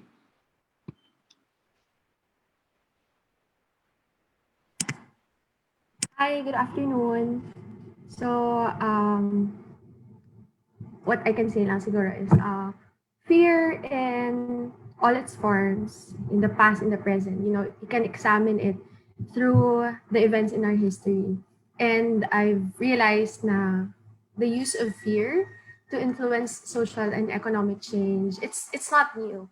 In fact, there's a long history of its use here in the Philippines. It goes back way back during our colonization. And so much so na yung fear mongering, it's now commonplace and has become part of our collective psyche. Pero, with all that's happened to us in the past, parang I think we should have learned our lessons already. We should be more aware and vigilant of those patterns by now. And dapat mas careful na nga tayo ngayon. Hindi na yun ma-repeat. But the thing is, yung mga perpetrators ng fear, they're working double time. You know, they're trying to reshape, rewrite, you know, to distort the narrative. You know, take for example, the recent bill passed in Congress to have a Ferdinand Marcos Day. Marcos was buried in the libingan ng mga bayani. And to me, yung reaction ko nun is, why are we celebrating Marcos? Why are we honoring him? Wasn't he a dictator? Well, it would be an understatement nga to say nga he enabled a lot of human rights violations during his administration. His administration drove the country into bankruptcy, and to hail him as a hero and to have a holiday in honor of him, it would invalidate all the terrible things that he did and all of the abuses that he allowed. Now, another example is the drug war. The present administration has been normalizing the culture of violence and injustice by not serving due process, by not giving justice to these killings, by even encouraging vigilantes. Mismo yung peace and order keeping body natin. Sila mismo yung mga accomplices. Sila mismo yung nagiging kasabwat. Sila yung nag-orchestrate nito. And they're trying to paint it as something necessary and justifiable.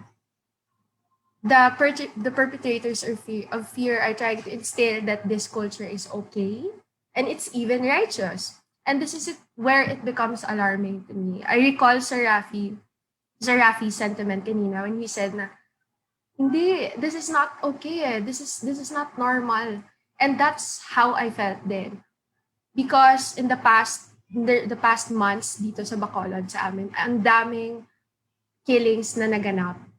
Ang daming killings na naganap dito sa amin, even amidst the pandemic ha. So mismo ako din, na-overcome na din sa terror. You know, fear is paralyzing and it does a good job of controlling us. So this is why siguro na it is being used by these monsters kasi it works eh.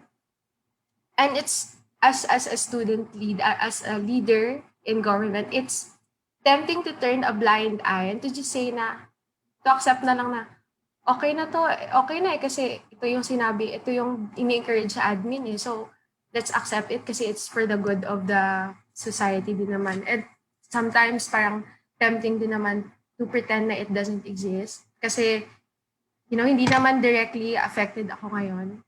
Pero I'd like to note yung sinabi ni Miss Athena kanina, na even though we have not experienced those things now or experienced those things in the past, we will be living with the consequences of it. It's gonna come and get us soon. And the ones we love, if we don't fight it.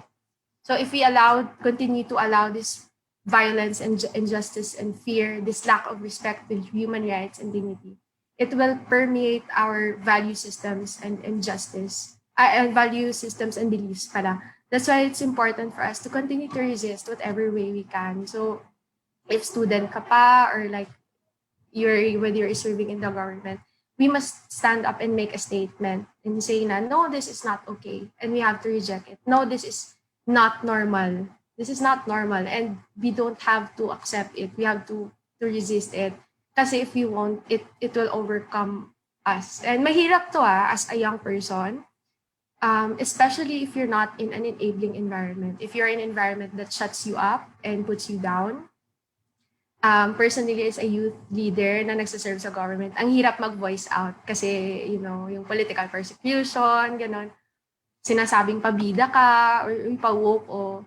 But, ayun, I hope na the young leaders of this generation will continue to take up space and hold the line. Kasi we don't just own the future eh. We own the present.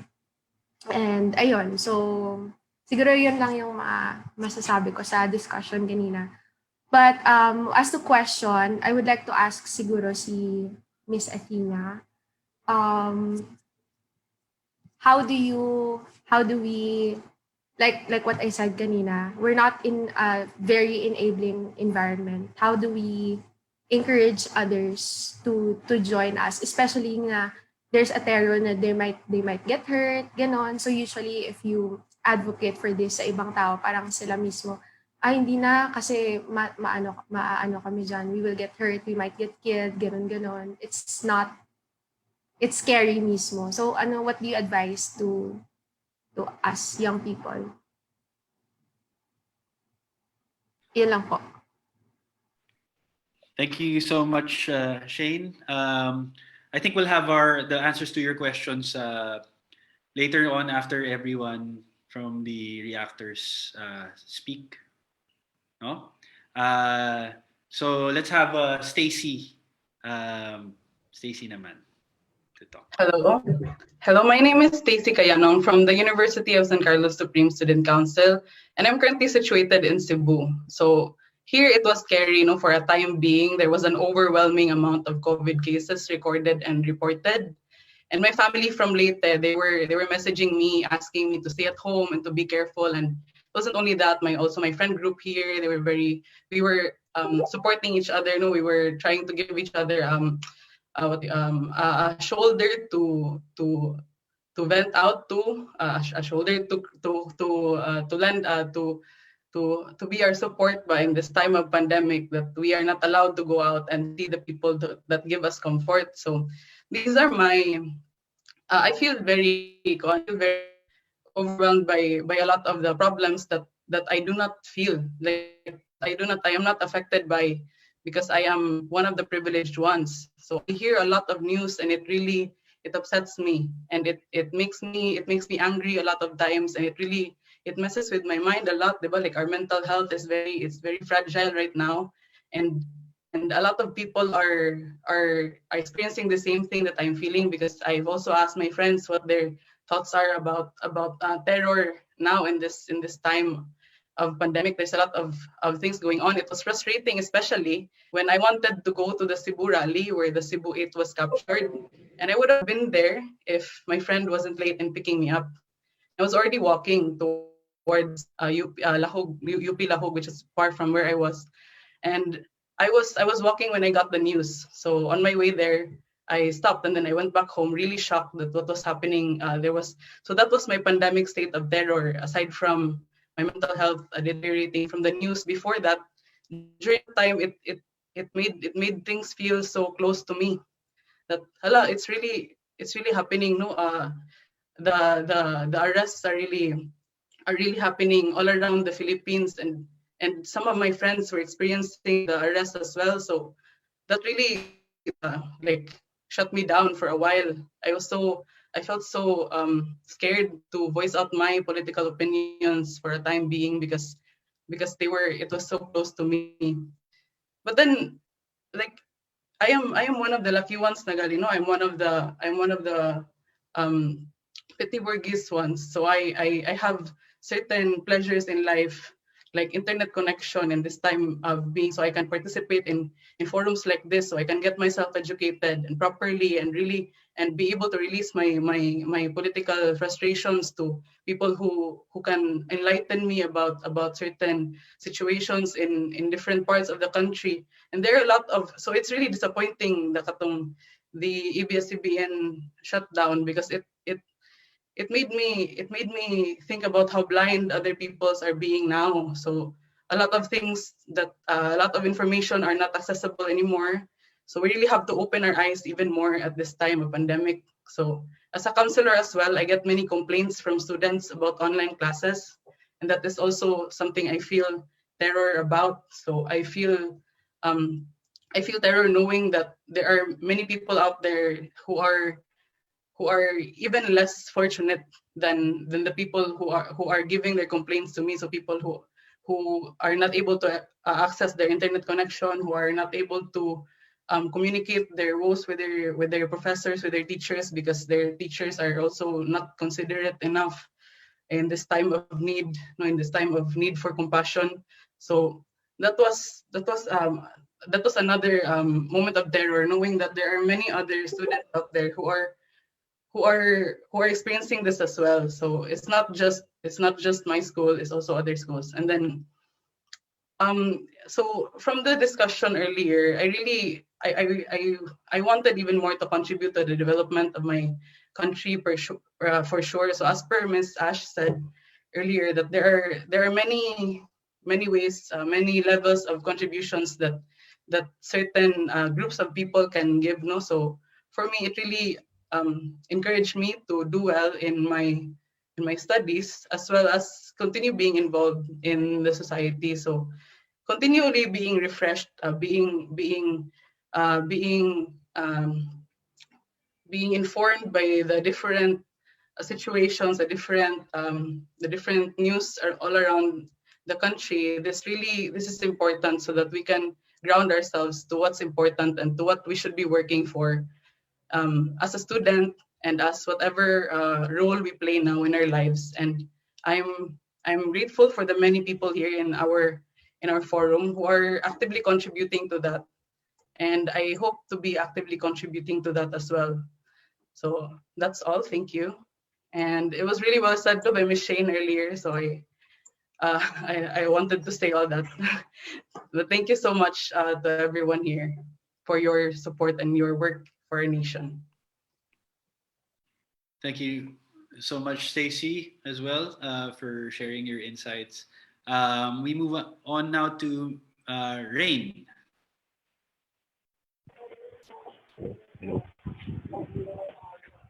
Hello.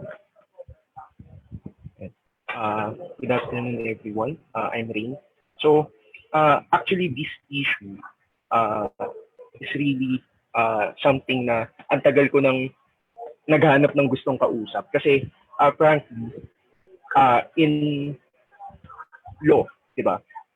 As a scholar of law, we were always parang thinking or looking into the roles of institutions when it comes to these kinds of phenomenon. So the problem with that is, diba, everything that's happening in our country right now is given the guise of authority, parang make clout of legitimacy na nangyayari. And that's the problem. Diba? Nagkakaroon ng divide between what is legal and what is just. And I think it is refreshing na magkaroon ng ganitong klaseng mga event wherein tinitignan yung problem as it is. It is a multifaceted problem, di ba?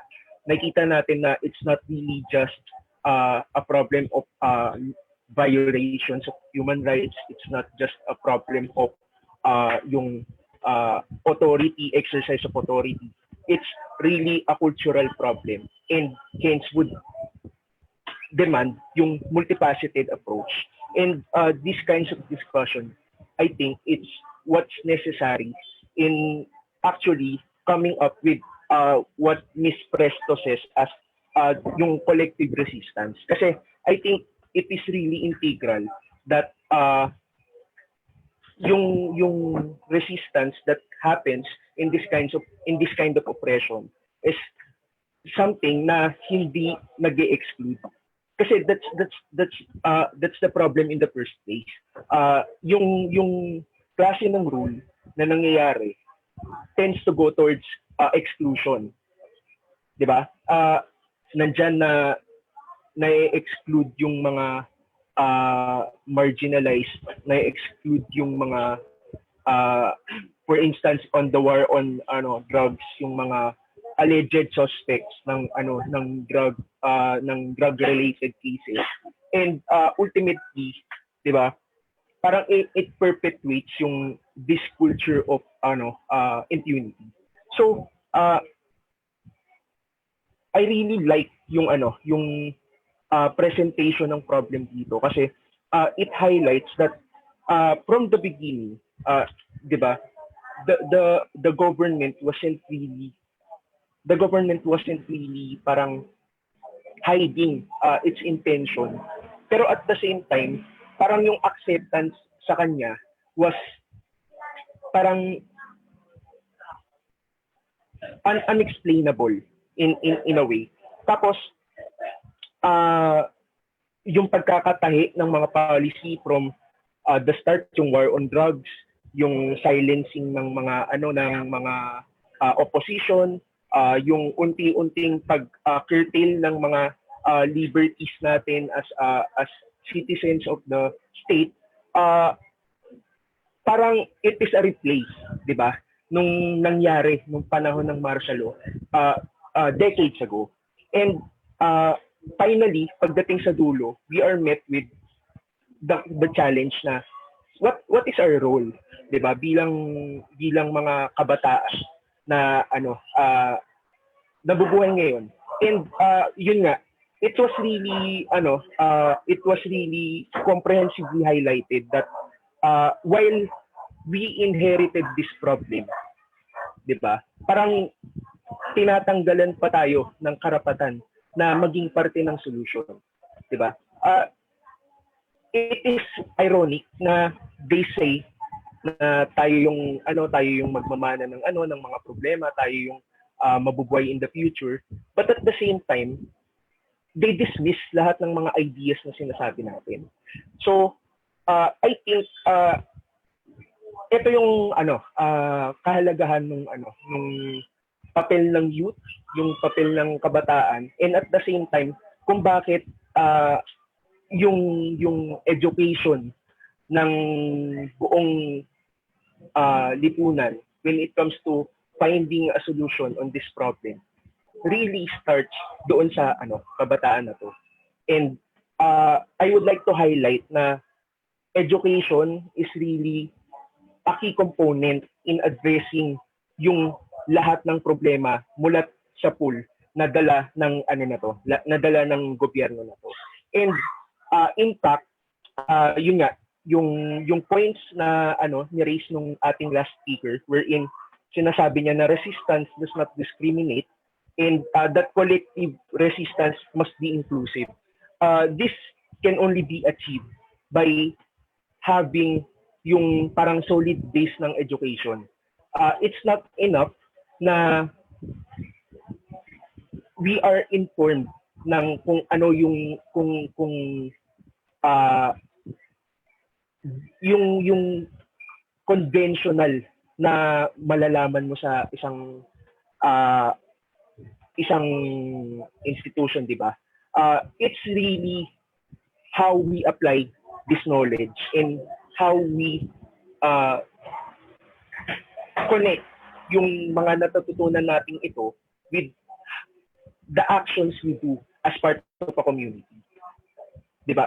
Kasi when we have this joint between the theory and the practice na in-exercise natin, dito nangyayari yung mga decisions na problematic. Like for instance, sa ating gobyerno, ang daming policies na binababa ng gobyerno natin na may guise ng information, may guise ng legitimacy dahil sa authority nila.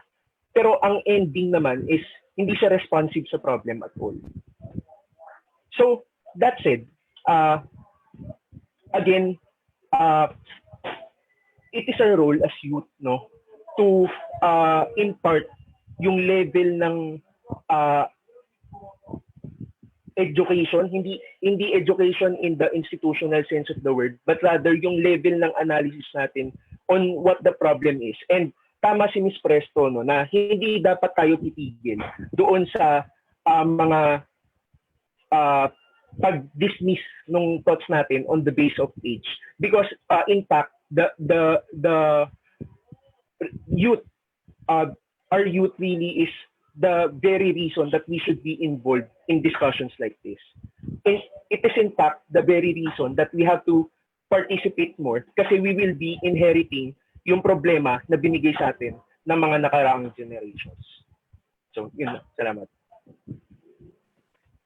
Maraming salamat, Rainier, for your thoughts. And for our last reactor, let's have Harvey Lau. Hello, thank you very much, kasamang Putsoy. Siguro I would like to double down sa ating pong discussion sa anti-terrorism law. Dahil makikita ho natin doon kung ano ho ang perspective ng ating kasalukuyang government in battling terrorism. at kung ano ang definisyon nila sa terrorism. Kung makikita po natin doon, mismong si Senator Soto ang nagsabi na hindi na kailangan ang magdeklara ng martial law kung maipapatupad ito.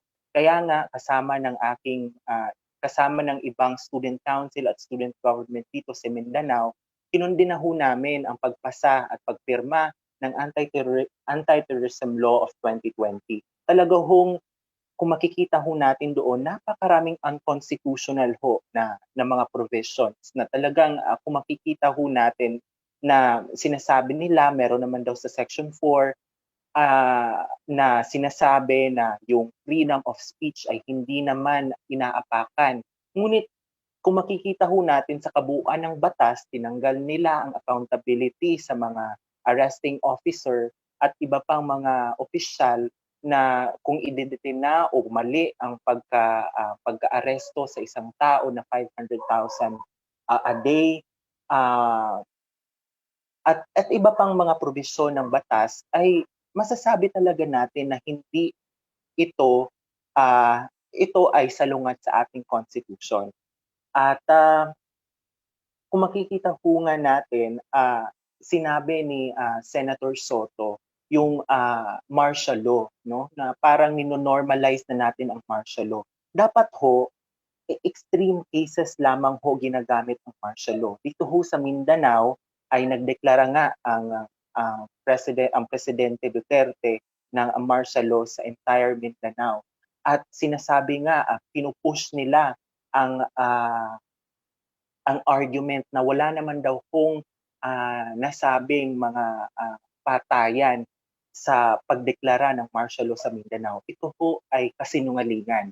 Napakarami hong na-document ang ating mga, lalong-lalo ho ang ating mga progresibong grupo ng mga karahasan at ng pagpatay sa mga taong advocate lamang sa karapatan sa indigenous people, sa mga farmers.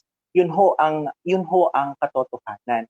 Kaya ho ay talaga hong tayo ho ay sumasalungat rather sa Anti-Terrorism Law of 2020.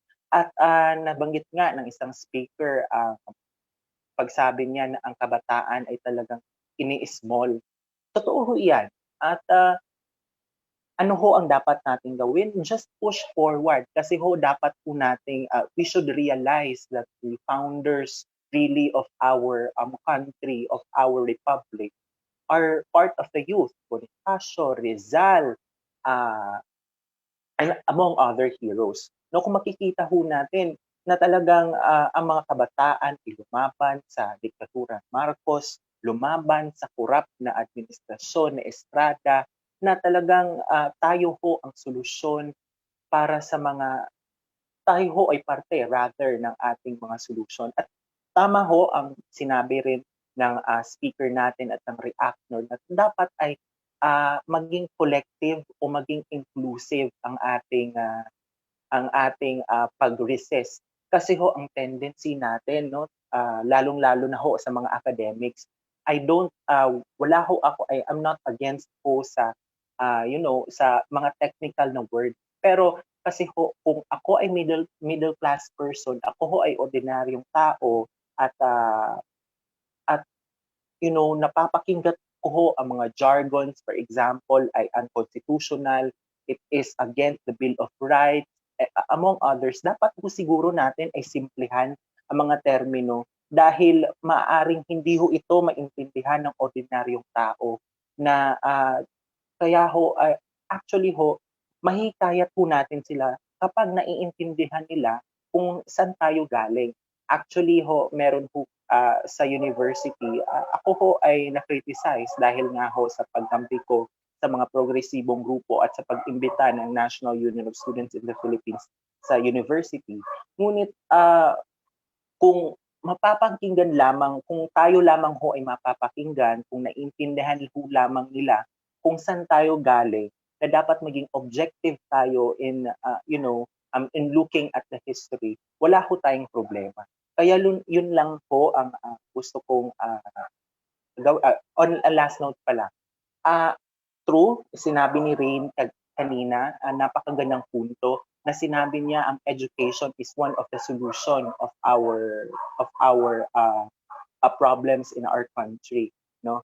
At nararapat po siguro na dapat po din natin ma-realize na ang orientation ng ating kasalukuyang edukasyon no ay experts-based. Yung sinasabi nilang outcomes-based education is parang kung susumahin ho natin o kung atin hong titingnan, it's talagang experts-based. Hindi ho nakatuon sa pag-develop ng country, kundi nakatuon ho sa pag-export, for example, ng ating mga workforce na graduates. So yun lamang ho dapat ho natin sigurong bilang mga estudyante at miyembro ng ating mga konseho sa ating universities ay dapat siguro na tingnan din ho natin na dapat ho natin sigurong lagyan ng reforma sa ganitong orientation ng ating kasalukuyang education. At yun lamang ho at maraming salamat, mabuhay at thank you very much. Maraming salamat, Harvey, and thanks to all the reactors from the youth. Talaga namang the future is looking hopeful because we have young people like you. So thank you so much for your reactions. And now, since we're a bit running out of time, we'll go straight to our question and answer forum, open forum. And we've collected questions during the course of the discussion. So let's go straight to the first question. It was addressed to Senator Kiko, pero unfortunately, he had to leave early. So I guess pwede siguro saluhin ni Sir Kaloy because his insight would be very, very relevant to this question. Sure, be happy to.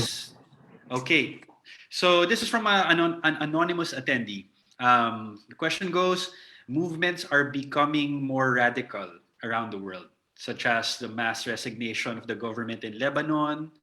So can we expect anything similar to happen here? Well, that's an interesting question. Listen, it's well, obviously, you need to reach a point of critical mass before you can even dream of having such a type of radical movement to make some really significant change. But it's always, I think, better or good to start. Even if you have to start small. And I would encourage the youth particularly to start in their own homes, in their own sphere, in their own circle, in trying to make people aware of what's happening in the Philippines and trying to push them to take action. Why do I say this? Because as the experience with Duterte has shown, his political base, I would say his base, a lot of them are families. A lot of them, in fact, are Filipinos overseas. And I've been telling this to people that the mandate that Duterte seemed to have interpreted from the support that he got from overseas Filipinos made him help him make all of these really nasty decisions, because he feels that Filipinos, particularly overseas, had his back. So who are these Filipinos who are, in a way, not dictating, but actually empowered to convince a president, to use violence, to use strong arm tactics to rule this country? They're the ones that are not here, but they're the ones who have a lot of power over decision makers, and also of voters. During the elections and even immediately afterward, we were always hearing people, joking that, oh, my auntie, my tita in San Francisco or in Hong Kong will probably not send me my allowance because if I will not vote for Duterte. I mean, a lot of this may seem like apocryphal, but they are actually true. So the point is that resistance right now is not just a matter of, taking to the streets, sitting in classes at the university, being an activist. It has to start from your own home. You have to convince your parents that supporting a tyrant like Duterte is not gonna help democracy. And you need to really, resist the idea that you will be a poorer person if you don't listen, if you don't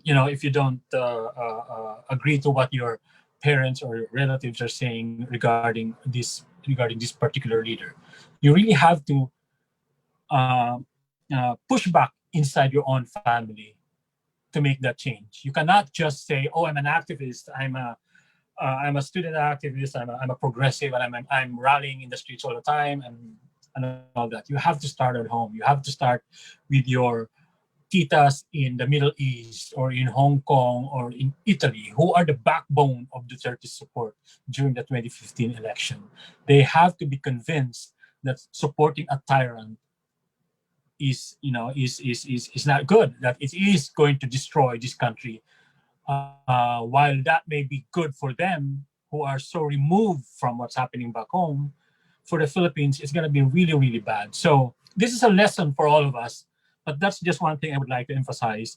But to go back to the question, will there be a point where we can have a radical change? Of course, we will come to that point. But when exactly, I don't know. I mean, it depends on the progressive movement. It depends on the social movement. It depends on the left. It depends on how the youth of this country mobilize and have these voices heard. Thank you, Thank you. Sir Kaloy. I agree very much to what you shared, and I just remembered the saying, "But charity begins at home." Maybe activism should also begin at home, no? But although that. Oh yeah, definitely. That would make for And interesting by the way- conversations. Yeah. Yeah, and by the way, Right. I'm really sorry, but I need to jump off because of some family stuff. But this has been very, very, very, very interesting. I was happy to hear the panelists talk about their perspective on the issues at hand and also the reactors. And I would like just to thank all of you guys in Tequila and Activista for doing this and for having me. Let me know when I can do this again. I'll be happy to have on board. Thank you again, Sir Kaloy, for always being an ally to the human rights movement and always volunteering your time to share your insights. Thank you, sir. Thank you. Okay. So let's move on to the second question, and it's addressed to Sir Rafi Lerma. Questions from an anonymous attendee also, and Mr. Prince Domingo. As a photojournalist, paano nyo po na-handle yung situation seeing the death, seeing a dead body of a human, and what keeps you doing this job, even though your life is in danger? Rafi. Hello. Hindi ko nabuksan video. Medyo choppy na yung internet ko. But I have to admit, yung first months were very heavy for me. Not only sa akin, but my other colleagues as well. Seeing this every night, seeing death. And to be honest, there came a point that I felt na parang nasasanay na ako. Sometimes it's just a dead body for me. And I don't want this to be normal. So, dapat hindi to ganito. Dapat hindi normal to. So, I try to look for connections too. That's why I go. Not only me, but my colleagues as well. We go to the wakes. We go to the funerals. We try to piece together who this person was. Anong pangalan niya? Getting his name right. Yun pa lang. Just getting his name right. Kasi we have to be honest too. Covering the crime scene, sometimes wala pa silang identity. They're known as being just aliases.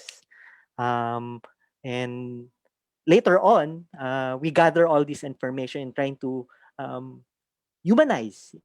Basically, nang ginagawa lang namin we are humanizing these people. They are humans. Hindi lang sila porket alleged drug pusher, alleged ganito, ganyan. And yun na. But tao sila. And that's what they're trying to do. So that's what we did. We try to humanize them. And later on, yun nga, masama yung sinasabi ko dati when I get asked a lot during the talks, how do you cope up with all these deaths and stuff like that? And I always say before, umiinom ako. Honestly. Pero hindi tama yon.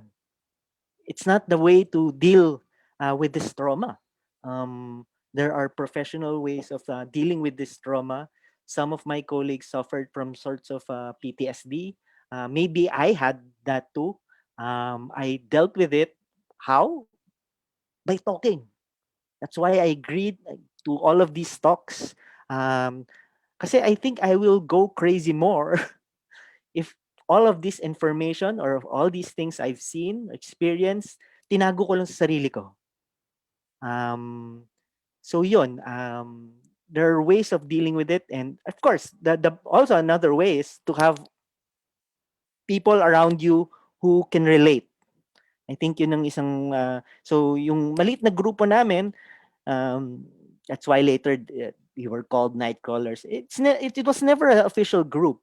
Wala naman kami talaga ngayon. It was just a group of journalists, filmmakers, artists, and we were documenting the drug war and all the killings, and it became a support group.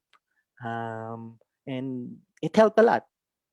Pagkwentuhan nyo yung mga experiences nyo, malabas nyo itong mga experiences nyo, and reach out to other people and try to do what's right. And yun lang po.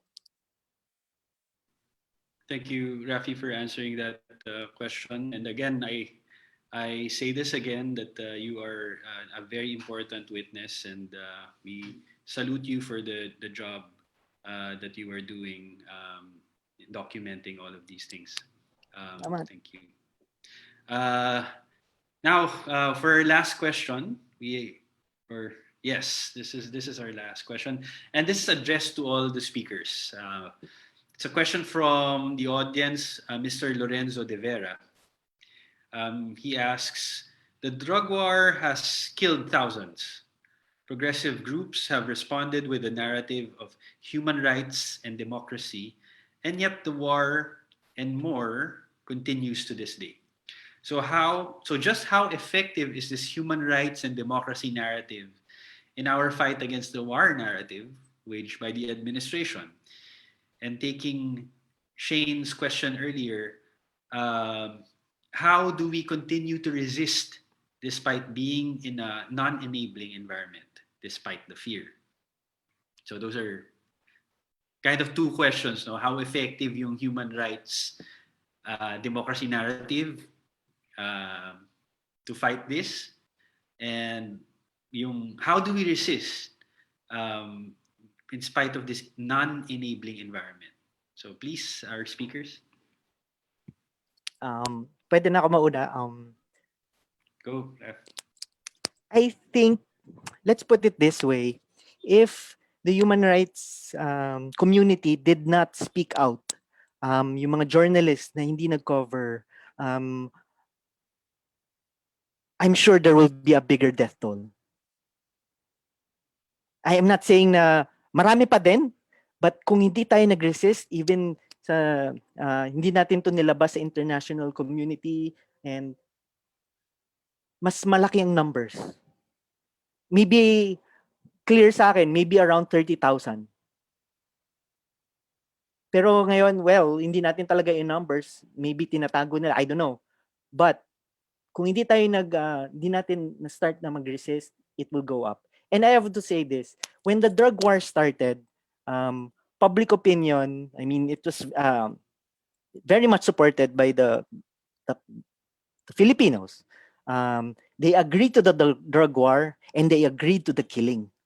That was the start. But later on, few months later, maybe a year or so, nag-change yung opinion niyan. They still supported the drug war. Why? Because people want the solution to the drug problem. And yes, and they didn't know better. They just knew the Duterte method and of yun nga, violence. But nag-change na yung opinions rin ng mga tao. They would rather see people getting arrested, not being killed. Diba? So may change rin. May change. We can't say we failed. It will really take a while.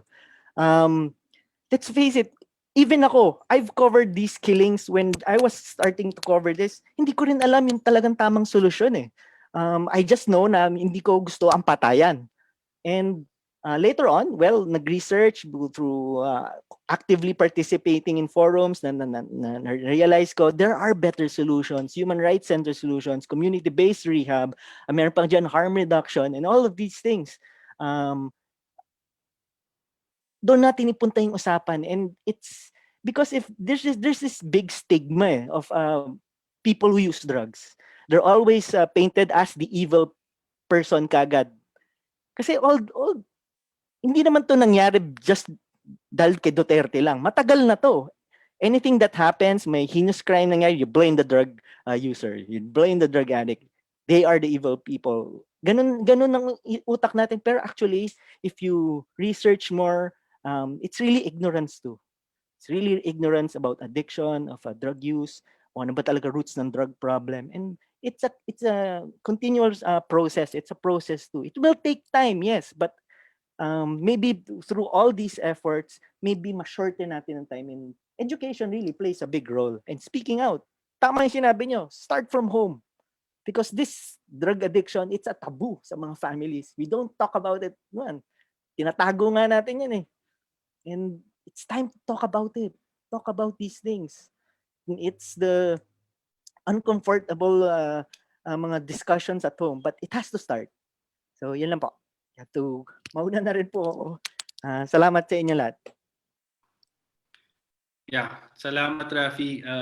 Yeah, it's easier to destroy rather than to build. So yun lang yung insight na ma-share ko doon.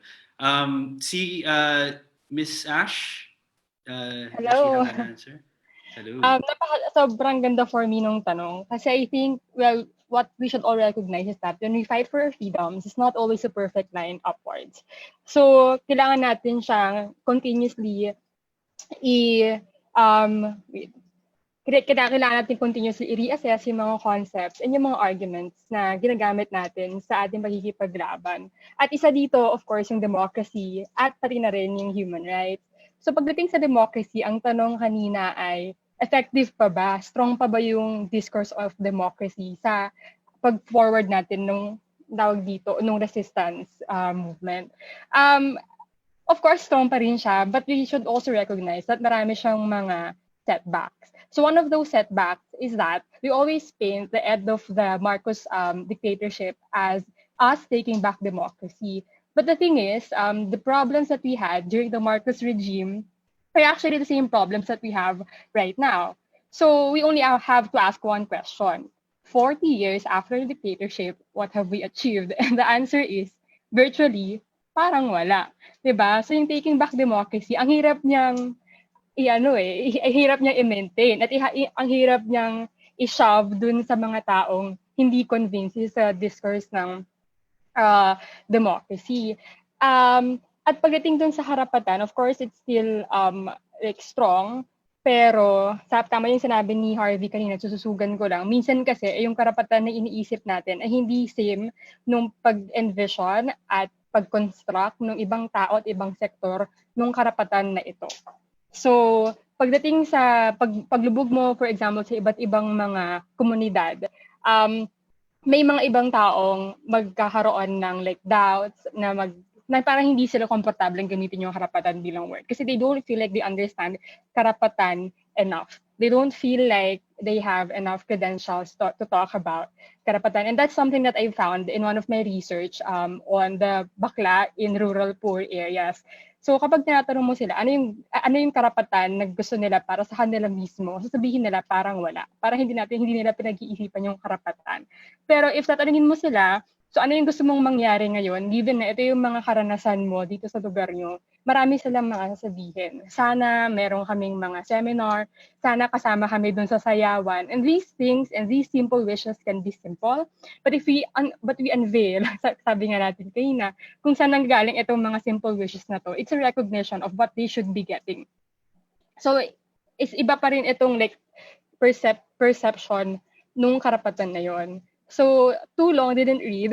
Sabi nga namang ng henerasyon ko, TLDR, ang gusto ko lang sabihin dito ay strong pa rin yung discourse on democracy and human rights when we resist, but we should also recognize na yung karapatan ay iba't iba yung perception, iba-iba yung pag-construct ng mga tao nito. At yung demokrasya has a lot of like doubts kasi ang hirap niyang i-justify ngayon na pare-parehas pa rin yung problema ang kinakaharap natin. So, ayun lang po. Salamat po. Thank you, Ms. Ash, for your answer to the question. And yes, it's 6:02. So we've gone over time. So I'm wrapping up the panel discussion part of this session. And essentially, thank you to all the speakers, Sir Kaloy, Senator Kiko, Rafi, Ms. Ash, and of course our reactors, si Shane, Stacy, Rain, and Harvey, for really delving deep in our nation's current state and bringing all of us with you in this conversation. So maraming salamat. Thank you also, Dakila, and Activista for having me here as your moderator. And I'll pass this to our host, Steph.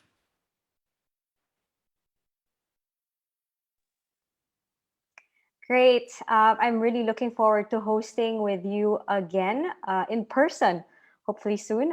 You've been very supportive as an artist advocate of Dakila since 2009 when we actually first met. So maraming salamat muli, Attorney Puchoy. Siyempre, pati sa mga speaker, mga reactor, at lalo na sa inyong lahat na sumama at nanood ngayon dito sa opening. Thank you so much for joining us in today's forum. Of course, we'd like to acknowledge Dakila's 150-strong Heroes Hub Youth Fellows of 2020 joining our forum and also our school youth partners for today.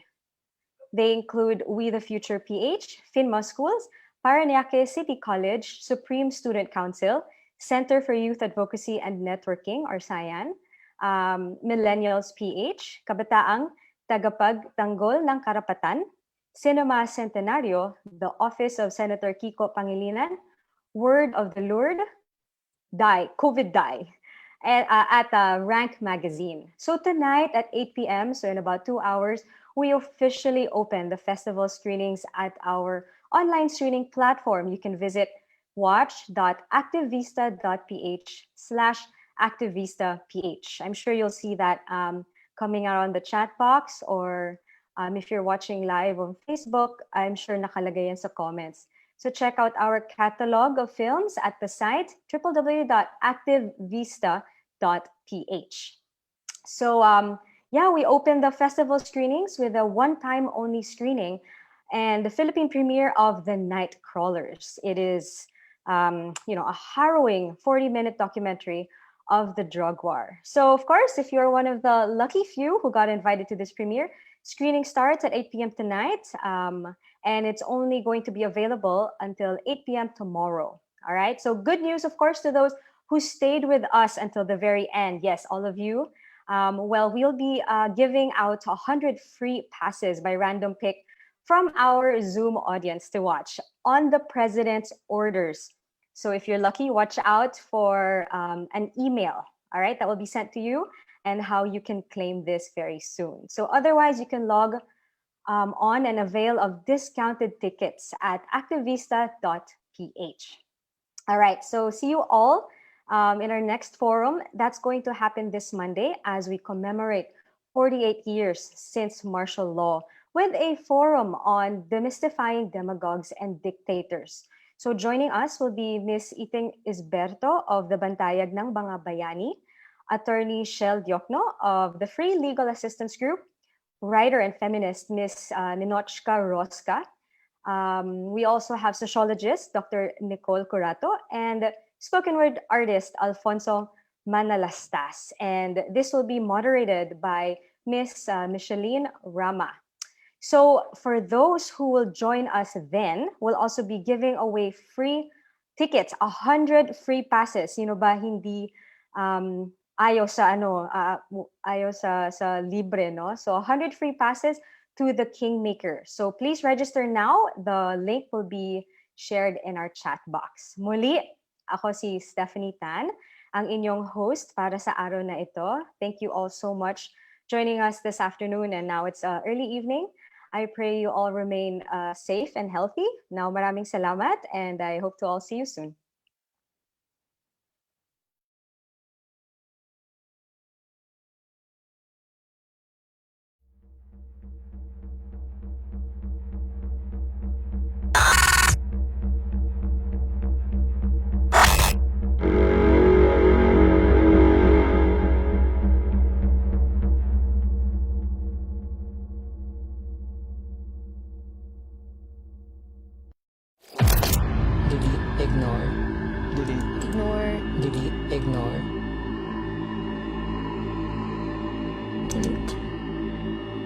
The Philippine leader has faced criticism for launching a drug war in his country. It's scary if these people are brought to power again.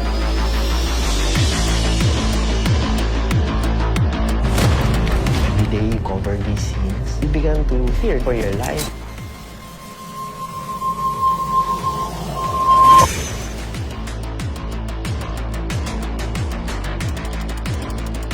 My campaign against drugs will not stop.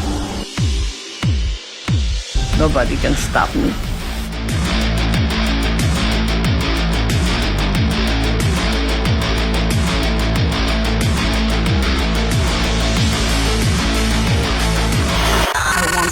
I want to mother not only the Philippines but the world. Imelda Marcos has gotten away with murder.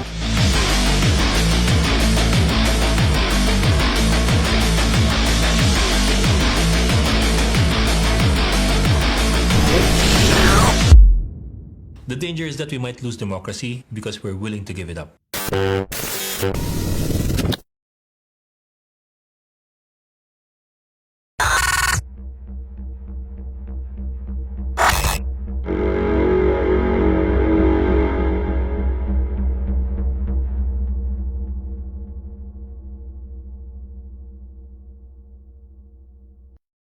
Our country and the Filipino people have been victimized by its politicians since time immemorial.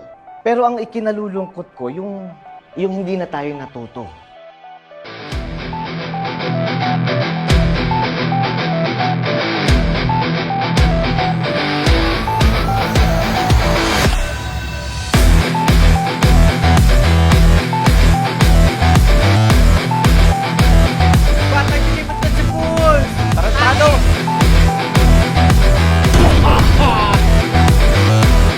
Bakit mo ginagawa to?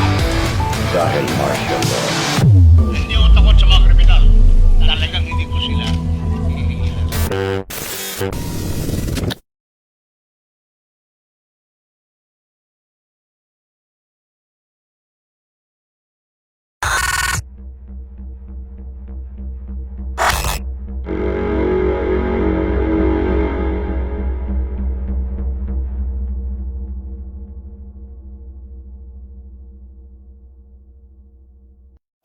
Sequence 14, shot 1, take 1.